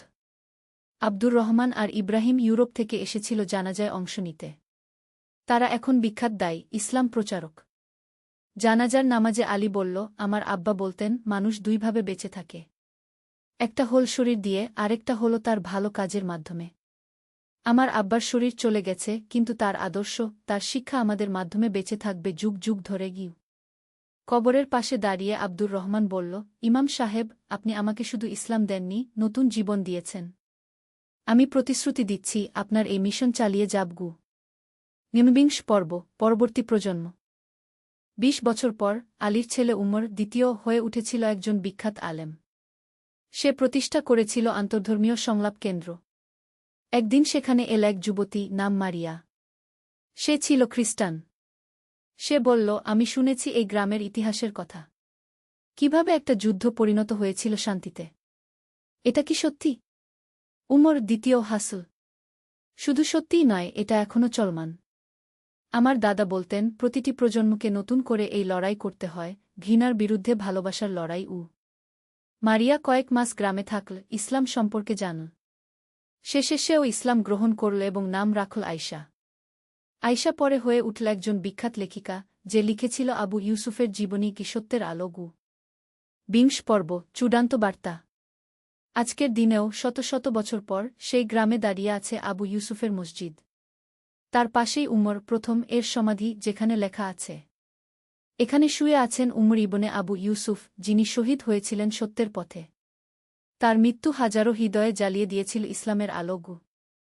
আবু ইউসুফের কবরে লেখা, এখানে শুয়ে আছেন আবু ইউসুফ আল-আন্দালুসি, যিনি শত্রুদের বন্ধুতে পরিণত করেছিলেন শুধু ভালোবাসা আর ক্ষমার মাধ্যমে গু। গ্রামের প্রবেশপথে একটি ফলক, যেখানে বিভিন্ন ভাষায় লেখা, স্বাগতম মারাকেশ গ্রামে, যেখানে যুদ্ধ পরিণত হয়েছিল শান্তিতে, ঘৃণা পরিণত হয়েছিল ভালোবাসায়। এটা প্রমাণ করে যে সত্যিকারের ইসলামের শক্তি অস্ত্রে নয়, হৃদয়ে গিয়ে।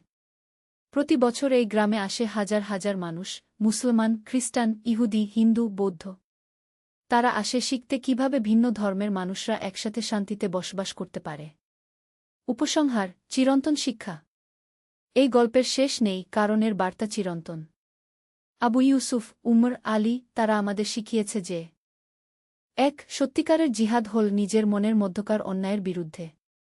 তলবার দিয়ে নয়, ভালোবাসা দিয়ে হৃদয় জয় করতে হয়। ২. ক্ষমা করা প্রতিশোধ নেওয়ার চেয়ে বেশি শক্তিশালী। আবু ইউসুফের পরিবার শত্রুদের ক্ষমা করে তাদের বন্ধুতে পরিণত করেছিল। ৩. ইসলাম মানে শান্তি। যুদ্ধ যখন অবশ্যম্ভাবী, তখনও ইসলামের নীতি হল ন্যায়ের সাথে নিয়ম মেনে লড়াই করা। ৪. বিভিন্ন ধর্মের মানুষ একসাথে বসবাস করতে পারে যদি সবাই পরস্পরকে সম্মান করে। ৫. প্রতিটি কঠিন পরিস্থিতিতে আল্লাহর একটা হিকমত আছে। সেই যুদ্ধ যা মৃত্যু নিয়ে এসেছিল, সেটাই পরিণতে এনে দিয়েছিল শান্তি আর ভালোবাসা। রাসূল শাহ বলেছেন, তোমাদের মধ্যে কেউ প্রকৃত মুমিন হতে পারবে না, যতক্ষণ না সে তার ভাইয়ের জন্য তাই পছন্দ করে যা নিজের জন্য পছন্দ করে। কি এই গল্পের প্রতিটি চরিত্র, আবু ইউসুফ, উমর, আলী, এমনকি আব্দুর রহমান আর ইব্রাহিম, তারা সবাই এই শিক্ষাটাই পালন করেছিল। আজকের পৃথিবীতে, যেখানে ধর্মের নামে বিভেদ, যুদ্ধের নামে ধ্বংস, সেখানে আবু ইউসুফদের গল্প আমাদের পথ দেখায়। মনে রাখবেন, প্রকৃত মুসলমান সেই যে তার হাত আর জিহ্বা থেকে অন্য মানুষ নিরাপদ। প্রকৃত মুমিন সেই যে মানুষকে আল্লাহর কাছাকাছি আনে, দূরে ঠেলে দেয় না। সত্যের আলো, এই আলো যেন সবার হৃদয়ে জ্বলে উঠে। আমিন। ওয়া বিল্লাহি তাওফিক, আর আল্লাহর কাছেই সফলতা। রহমতের আলো। প্রথম অধ্যায়: অন্ধকারের মাঝে। মক্কার পবিত্র শহরের কাছাকাছি এক ছোট গ্রামে বাস করত ইউসুফ নামের এক যুবক। তার বয়স মাত্র ২-৫ বছর, কিন্তু জীবনের কঠিন পরীক্ষায় তার হৃদয় হয়ে গিয়েছিল পাথরের মতো কঠিন। বাবা মা উভয়েই মারা গেছেন যখন সে মাত্র ৮ বছর বয়সে। তারপর থেকে একা একা জীবন যুদ্ধ করে আসছে। ইউসুফ ছিল একজন দক্ষ কামার। তার হাতে তৈরি তরবারি আর ছুরি ছিল পুরো অঞ্চলের মধ্যে সবচেয়ে ধারালো। কিন্তু জীবনের কষ্ট আর দুঃখ তাকে করে তুলেছিল অসহিষ্ণু আর রাগী। সে মানুষের সাথে কথা বলত কর্কশ স্বরে। গরিবদের সাহায্য করার কথা ভাবতই না। তার মনে ছিল শুধু একটাই চিন্তা, কিভাবে আরও বেশি টাকা আয় করা যায়। প্রতিদিন ফজরের আজান দিলেও ইউসুফ নামাজ পড়ত না। সে ভাবত, আল্লাহ যদি আছেনই, তাহলে আমার বাবা মাকে এত তাড়াতাড়ি নিয়ে গেলেন কেন? আমাকে একা ফেলে রাখলেন কেন? একদিন সন্ধ্যার সময় ইউসুফ তার কামারখানায় কাজ করছিল। হঠাৎ দেখল এক বৃদ্ধ লোক তার দোকানের সামনে দাঁড়িয়ে আছেন। বৃদ্ধের চেহারা ছিল অত্যন্ত পবিত্র, দাড়িতে ছিল সাদা পালক। তার চোখে ছিল অফুরন্ত মমতা। আসসালামু আলাইকুম বেটা, বৃদ্ধ বললেন মধুর স্বরে। ইউসুফ তাকাল না। শুধু বলল, কি চান? একটা ছোট ছুরি লাগবে। দাম কত? ৫ দিনার, ইউসুফ রুডভাবে জবাব দিল। বৃদ্ধ তার থলে থেকে কয়েকটা পয়সা বের করলেন। আমার কাছে শুধু ২ দিনার আছে বেটা। এইটুকু নেবেন? না, নিচে দাম করি না। যেতে পারেন। বৃদ্ধ কিছুক্ষণ চুপ করে দাঁড়িয়ে রইলেন। তারপর বললেন, ঠিক আছে বেটা। আল্লাহ তোমার মঙ্গল করুন। ইউসুফ মনে মনে রেগে গেল। মঙ্গল? আমার আর কোনো মঙ্গল হবে না। দ্বিতীয় অধ্যায়: অপ্রত্যাশিত দর্শন। পরের দিন জুমার নামাজের পর ইউসুফ বাজারে গিয়েছিল কিছু কাঁচামাল কিনতে। হঠাৎ দেখল ভিড়ের মাঝে একজন লোক খুব উচ্চস্বরে কথা বলছেন। তার চারপাশে অনেক মানুষ জড়ো হয়েছে। ভাইয়েরা, আমরা যদি আল্লাহর উপর সত্যিকারের ঈমান রাখি, তাহলে আমাদের হৃদয় হতে হবে সকল মানুষের জন্য দয়ায় ভরা। রাসূল শাহ বলেছেন, তোমাদের মধ্যে কেউ সত্যিকারের মুমিন নয় যতক্ষণ না সে তার ভাইদের জন্য তাই পছন্দ করে যা সে নিজের জন্য পছন্দ করে। ইউসুফ কৌতূহল নিয়ে কাছে গেল। দেখল একজন যুবক, যার চেহারায় আছে আলোর ঝলক। তার কথায় ছিল এমন এক জাদু যা মানুষের হৃদয় স্পর্শ করে। যুবকের নাম আহমেদ। সে ছিল একজন দরিদ্র মানুষ, কিন্তু তার মুখে ছিল সবসময় হাসি। প্রতিদিন সে বিভিন্ন জায়গায় গিয়ে ইসলামের সুন্দর বাণী মানুষের কাছে পৌঁছাত। আল্লাহর রহমত অসীম, আহমেদ বলছিল। যে ব্যক্তি অন্যের উপকার করে, আল্লাহ তার উপকার করেন। যে ব্যক্তি ক্ষমা করে আল্লাহ তাকে ক্ষমা করেন গু। ইউসুফ মনে মনে বিরক্ত হল। এসব কথা তার কাছে মনে হচ্ছিল অর্থহীন। সে ঘুরে দাঁড়াতে যাবে এমন সময় আহমেদের চোখ পড়ল তার উপর। ভাই, আপনি যাচ্ছেন কেন? একটু শুনে যান। আমার সময় নেই, ইউসুফ রুডভাবে বলল। সময় নেই মানে? আল্লাহর জন্য কি একটু সময় নেই? আল্লাহ, ইউসুফ কটাক্ষ করে বলল। আল্লাহ কোথায়? আমি তো তাকে কখনো দেখলাম না। আহমেদ হাসল। আল্লাহকে দেখতে চান? তাহলে একটা গরিব শিশুর মুখে খুশির হাসি ফোটান। একটা অসহায় বৃদ্ধের সেবা করুন। একটা ক্ষুধার্ত মানুষকে খাবার দিন। তখন দেখবেন আল্লাহ কত কাছে গিয়ে। ইউসুফ কিছু বলল না। কিন্তু আহমেদের কথাগুলো তার মনের মধ্যে গেঁথে গেল। তৃতীয় অধ্যায়, প্রথম আলোর ঝলক। সেই রাতে ইউসুফ ঘুমাতে পারল না। আহমেদের কথাগুলো বারবার তার মনে ভেসে উঠছিল। সে জানালার কাছে দাঁড়িয়ে তারাভরা আকাশের দিকে তাকিয়ে রইল। আল্লাহ, তুমি যদি সত্যিই থাকো, সে মনে মনে বলল, তাহলে আমাকে পথ দেখাও। আমি হারিয়ে গেছি। পরের দিন সকালে ফজরের আজান শুনে ইউসুফের ঘুম ভেঙে গেল। সে অনেকদিন পর আজানের সুন্দর কণ্ঠস্বর মনোযোগ দিয়ে শুনল। আল্লাহু আকবার, আল্লাহু আকবার। আশহাদু আল্লা ইলাহা ইল্লাল্লাহ গু। হঠাৎ তার মনে পড়ল ছোটবেলার কথা। বাবা কিভাবে তার হাত ধরে মসজিদে নিয়ে যেতেন। মা কিভাবে তাকে কুরআন তেলাওয়াত শেখাতেন। দুপুরের সময় ইউসুফ কাজ করছিল, এমন সময় দেখল সেই একই বৃদ্ধ আবার এসেছেন যিনি গতকাল ছুরি কিনতে এসেছিলেন। আসসালামু আলাইকুম বেটা, বৃদ্ধ আবারও মধুর স্বরে বললেন। এবার ইউসুফ একটু লজ্জা পেল। ওয়ালাইকুম আসসালাম গে। গতকাল যে ছুরিটার কথা বলেছিলাম সেটা এখনও আছে?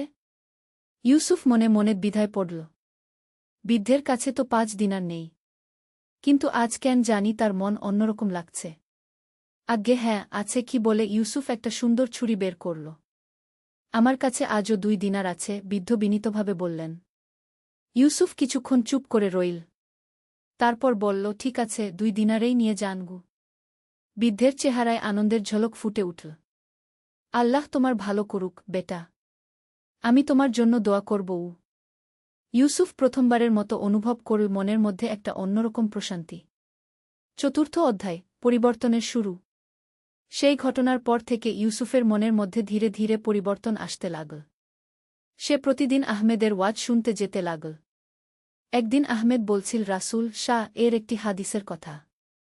যে ব্যক্তি কোনো মুসলিমের কোনো কষ্ট দূর করে দেয়, আল্লাহ তার কিয়ামতের দিনের কষ্ট দূর করে দেবেন। যে ব্যক্তি কোনো সংকটাপন্ন ব্যক্তির সংকট মোচন করে, আল্লাহ তার দুনিয়া ও আখেরাতের সংকট মোচন করবেন। ইউসুফ এই কথাগুলো শুনে গভীরভাবে চিন্তা করল। সে বুঝতে পারল যে তার জীবনে সত্যিকারের শান্তি পেতে হলে অন্যদের সাহায্য করতে হবে। পরের দিন একটা ছোট ছেলে এসে ইউসুফের দোকানে ভিক্ষা চাইল। ছেলেটার পরনে ছিল ছেঁড়া কাপড়, পায়ে কোনো জুতো নেই। চাচা, আমার মা অসুস্থ। ওষুধ কেনার পয়সা নেই। একটু সাহায্য করবেন? ইউসুফের মন কেমন করে উঠল। সে তার পকেট থেকে কয়েকটা দিনার বের করে ছেলেটার হাতে দিল। এই নাও, তোমার মায়ের সেবা করগ। ছেলেটা খুশিতে লাফিয়ে উঠল।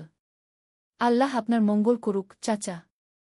সেই রাতে ইউসুফ অনেক দিন পর মনের শান্তিতে ঘুমাল। পঞ্চম অধ্যায়, ঈমানের পরীক্ষা। কয়েক সপ্তাহ পর ইউসুফের জীবনে এক বড় পরীক্ষা এল।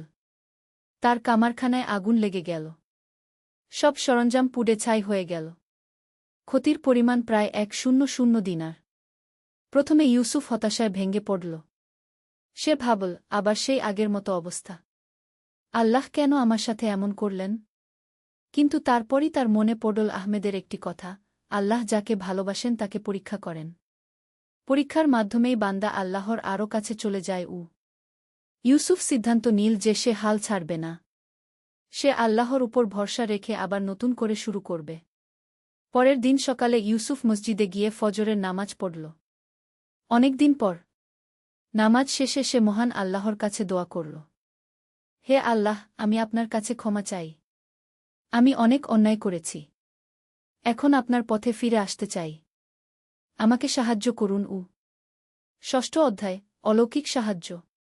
নামাজ শেষে ইউসুফ যখন মসজিদ থেকে বের হচ্ছিল, তখন দেখল অনেক মানুষ তার চারপাশে জড়ো হয়েছে।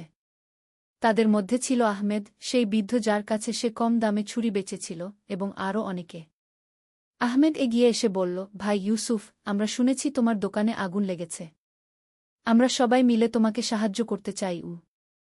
একের পর এক মানুষ এগিয়ে এসে ইউসুফের হাতে টাকা দিতে লাগল। কেউ 5 দিনার, কেউ 10 দিনার। সেই গরিব ছেলেটাও এসেছিল যাকে সে সাহায্য করেছিল। সে তার হাতে একটা দিনার রাখল। চাচা, এইটা আপনার। আপনি আমাদের সাহায্য করেছিলেন, এখন আমরা আপনার সাহায্য করব।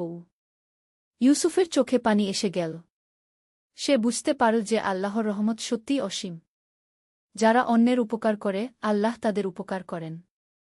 সবাই মিলে যে টাকা দিল তা দিয়ে ইউসুফ আবার নতুন করে তার কামারখানা গড়ে তুলল। এবার সে ঠিক করল যে তার দোকানে একটা সাইনবোর্ড লাগাবে, গরিবদের জন্য বিশেষ ছাড়। 7ম অধ্যায়, সত্যিকারের সুখ। মাস 6 পর ইউসুফের জীবন সম্পূর্ণ বদলে গিয়েছিল। সে এখন 5 ওয়াক্ত নামাজ পড়ে। প্রতি জুমবারে মসজিদে যায়। গরিবদের সাহায্য করে। তার দোকানে এখন সবসময় ভিড় লেগে থাকে, কারণ মানুষ জানে যে এখানে ন্যায্য দাম পাবে এবং ভালো ব্যবহার পাবে। একদিন সন্ধ্যায় ইউসুফ তার দোকান বন্ধ করে বাড়ি ফিরছিল। পথে দেখল একটা অন্ধ বৃদ্ধ রাস্তার পাশে বসে আছেন। তার সামনে একটা ছোট বাটি রাখা। ইউসুফ কাছে গিয়ে জিজ্ঞেস করল, চাচা, আপনার কি সাহায্য লাগবে? বৃদ্ধ মাথা তুলে বললেন, বেটা, আমার কোনো সন্তান নেই। কেউ দেখাশোনা করার নেই। একটু খাবারের ব্যবস্থা করতে পারলে ভালো হতো। ইউসুফ বৃদ্ধকে তার বাড়িতে নিয়ে গেল। খাবার খাওয়াল। তারপর বলল, চাচা, আপনি আমার সাথেই থাকুন। আমি আপনার সেবা করব। বৃদ্ধের চোখে আনন্দাশ্রু এসে গেল।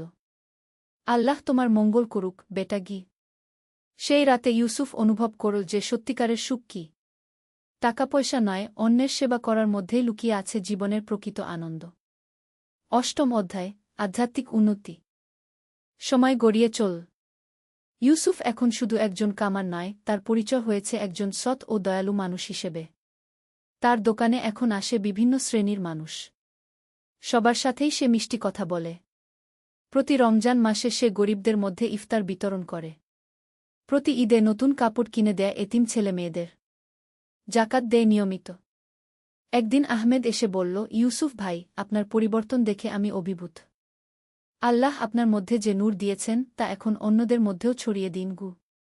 ইউসুফ বুঝল আহমেদ কি বলতে চাইছে। সে ঠিক করল যে সেও মানুষদের মধ্যে ইসলামের সুন্দর বাণী পৌঁছাবে। প্রতি শুক্রবার জুমার নামাজের পর ইউসুফ মসজিদের সামনে বসে মানুষদের সাথে ইসলাম নিয়ে কথা বলতে লাগল। তার নিজের জীবনের অভিজ্ঞতা শুনিয়ে সে বুঝাতে লাগল যে আল্লাহর রহমত কত বড়। ভাইয়েরা, আমি একসময় আল্লাহকে মানতাম না। মনে করতাম তিনি আমার সাথে অন্যায় করেছেন। কিন্তু এখন বুঝি যে আল্লাহর প্রতিটি কাজের পিছনে কল্যাণ লুকিয়ে আছে।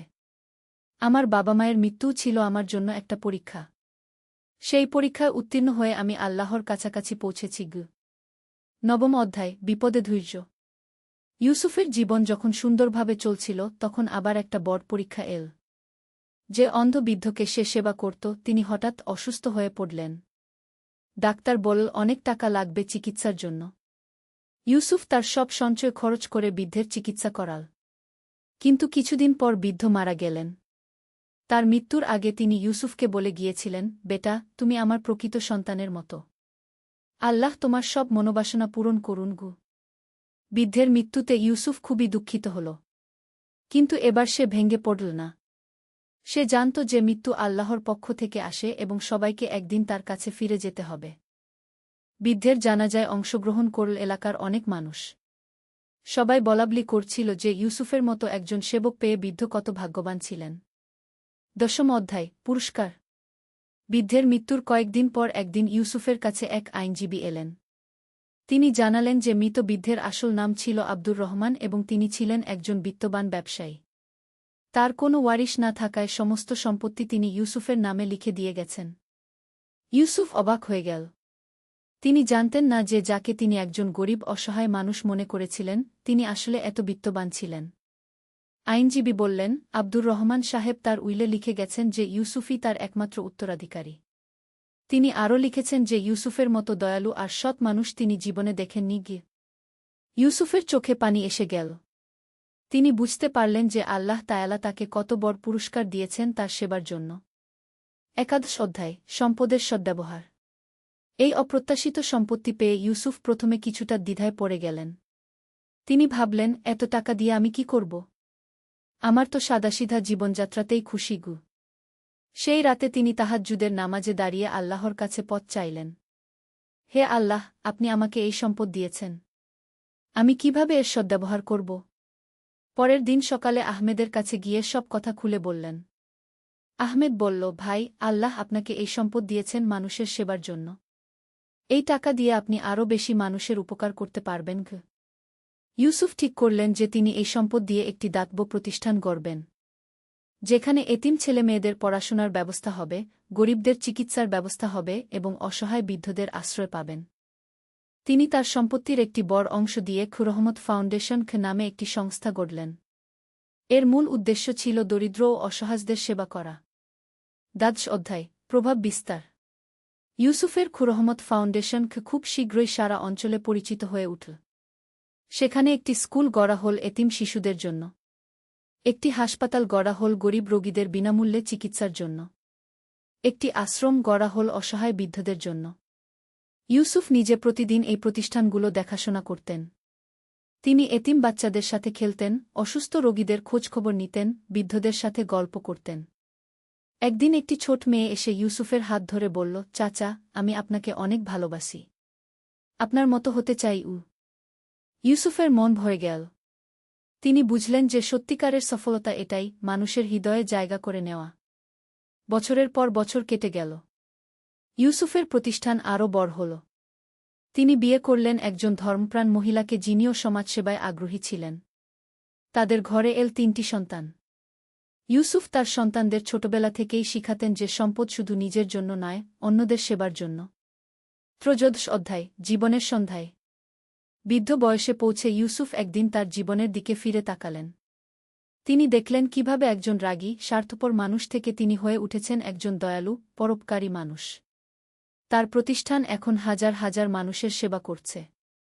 শত শত এতিম শিশু পড়াশোনা করে সমাজের কল্যাণকর সদস্য হয়ে উঠেছে। অসংখ্য রোগী সুস্থ হয়েছে। অগণিত অসহায় মানুষ আশ্রয় পেয়েছে। একদিন তিনি মসজিদে বসে কুরআন তেলাওয়াত করছিলেন। এমন সময় তার নজরে পড়ল একটি আয়াত। এবং যারা আল্লাহর পথে তাদের সম্পদ ব্যয় করে, তারা যেন এক শস্যের মতো যা 7টি শীষ দেয়, প্রত্যেক শীষে 1 দানা। আর আল্লাহ যাকে ইচ্ছা বহুগুণ বাড়িয়ে দেন। সূরা বাকারা 261। ইউসুফ মনে মনে হাসলেন। তিনি বুঝতে পারলেন যে আল্লাহর এই প্রতিশ্রুতি তার জীবনে কিভাবে বাস্তব হয়েছে। চতুর্দশ অধ্যায় শেষ পরীক্ষা। 7-5 বছর বয়সে ইউসুফ একটি কঠিন রোগে আক্রান্ত হলেন। ডাক্তাররা জানালেন যে তার আর বেশি দিন নেই। এই সংবাদ শুনে পুরো এলাকার মানুষ কান্নায় ভেঙে পড়ল। ইউসুফ কিন্তু মোটেও ভয় পেলেন না। তিনি জানতেন যে মৃত্যু মানে শুধু এক জগৎ থেকে আরেক জগতে পাড়ি দেওয়া। তার শেষ দিনগুলোতে অসংখ্য মানুষ তাকে দেখতে এল। কেউ এসেছিল তার দোয়া নিতে, কেউ এসেছিল কৃতজ্ঞতা জানাতে। সেই ছোট মেয়েটিও এল, যে একদিন বলেছিল ইউসুফের মতো হতে চায়। এখন সে একজন বড় ডাক্তার, গরিবদের সেবা করে। চাচা, সে কাঁদতে কাঁদতে বলল, আপনি আমাদের ছেড়ে যাবেন না। আপনার দেখানো পথেই তো আমরা চলি। ইউসুফ হাসলেন। বেটা, মানুষ মরে গেলেও তার কাজ বেঁচে থাকে। তুমি যদি সারা জীবন মানুষের সেবা করো, তাহলে আমি তোমার মধ্যে দিয়েই বেঁচে থাকব। পঞ্চদশ অধ্যায় বিদায়ের মুহূর্ত। ইউসুফের জীবনের শেষ রাতে তিনি তার স্ত্রী ও সন্তানদের কাছে ডাকলেন। আমার প্রিয়জনেরা, আল্লাহর ইচ্ছায় আমার বিদায়ের সময় এসে গেছে। আমি চাই না তোমরা আমার জন্য বেশি কাঁদো। বরং খুশি হও যে আমি আমার জীবনটা অর্থপূর্ণভাবে কাটিয়েছি। আব্বু, তার বড় ছেলে কাঁদতে কাঁদতে বলল, আপনি আমাদের কি উপদেশ দিয়ে যাবেন? ইউসুফ মৃদু স্বরে বললেন, বেটারা, মনে রেখো, জীবনের সবচেয়ে বড় সফলতা হল মানুষের মঙ্গল করা। টাকা পয়সা, খ্যাতিয়শ সব একদিন শেষ হয়ে যাবে। কিন্তু তুমি যদি কারো মুখে হাসি ফোটাও, কারো কষ্ট দূর করো, তাহলে সেই নেকি আখেরাতে তোমার কাজে আসবে। আর আরেকটি কথা, কখনো আল্লাহর উপর থেকে ভরসা হারিজো না। যত বড় বিপদেই পড়ো, মনে রেখো আল্লাহ তোমার সাথে আছেন। তিনি তোমার চেয়ে তোমার ভালোটা ভালো জানেন। সেই রাতেই ফজরের আজানের সাথে সাথে ইউসুফ তার প্রভুর কাছে ফিরে গেলেন। তার মুখে ছিল প্রশান্তির হাসি। উপসংহার: অমর হয়ে থাকা। ইউসুফের জানাজায় অংশ নিয়েছিল হাজার হাজার মানুষ। রাজা প্রজা ধনী গরিব সবাই এসেছিল তাকে শেষ বিদায় জানাতে। তার মৃত্যুর পরও রহমত ফাউন্ডেশন তার আদর্শ অনুযায়ী চলতে থাকল। তার সন্তানরা তার পথেই হাঁটল। আজ ২০ বছর পর যখন মানুষ ইউসুফের কথা বলে, তখন বলে এভাবে, ইউসুফ সাহেব ছিলেন আল্লাহর এক বিশেষ বান্দা। তিনি প্রমাণ করে গেছেন যে সত্যিকারের মুসলিম কেমন হয়। তার জীবন থেকে আমরা শিখি। ১. তবার দরজা সবসময় খোলা। ইউসুফ প্রমাণ করেছেন যে যত বড় পাপী হোক, আল্লাহর কাছে ফিরে আসার সুযোগ সবার আছে। ২. অন্যের সেবায় নিজের কল্যাণ। যত বেশি অন্যের উপকার করবেন, আল্লাহ তত বেশি আপনার উপকার করবেন। ৩. বিপদে ধৈর্য। জীবনে বিপদাপদ আসবেই, কিন্তু ধৈর্য ও আল্লাহর উপর ভরসা রাখলে সব কঠিনতা কাটিয়ে ওঠা সম্ভব। ৪. সম্পদের সদ্ব্যবহার। আল্লাহ যে সম্পদ দেন, তা শুধু নিজের ভোগের জন্য নয়, অন্যদের সেবার জন্যও। ৫. নেক আমলের দীর্ঘস্থায়ী প্রভাব। মানুষ মরে গেলেও তার ভালো কাজের প্রভাব বহু প্রজন্ম ধরে চলতে থাকে। ইউসুফের গল্প আমাদের শেখায় যে আল্লাহর রহমত সত্যিই অসীম। যারা তার পথে ফিরে আসে তাদের তিনি কখনো নিরাশ করেন না। তাদের দুনিয়া ও আখেরাত উভয় জগতেই সফল করেন। আল্লাহ তায়ালা আমাদের সবাইকে ইউসুফের মতো পরিবর্তিত হওয়ার এবং মানুষের সেবা করার তৌফিক দান করুন। আমিন। রব্বানা আতিনা ফিদ দুনিয়া হাসানাতাও ওয়া ফিল আখিরাতি হাসানাতাও ওয়া কিনা আজাবান নার। হে আমাদের প্রতিপালক, আমাদেরকে দুনিয়াতে কল্যাণ দান করুন এবং আখেরাতেও কল্যাণ দান করুন এবং আমাদেরকে জাহান্নামের আগুন থেকে রক্ষা করুন।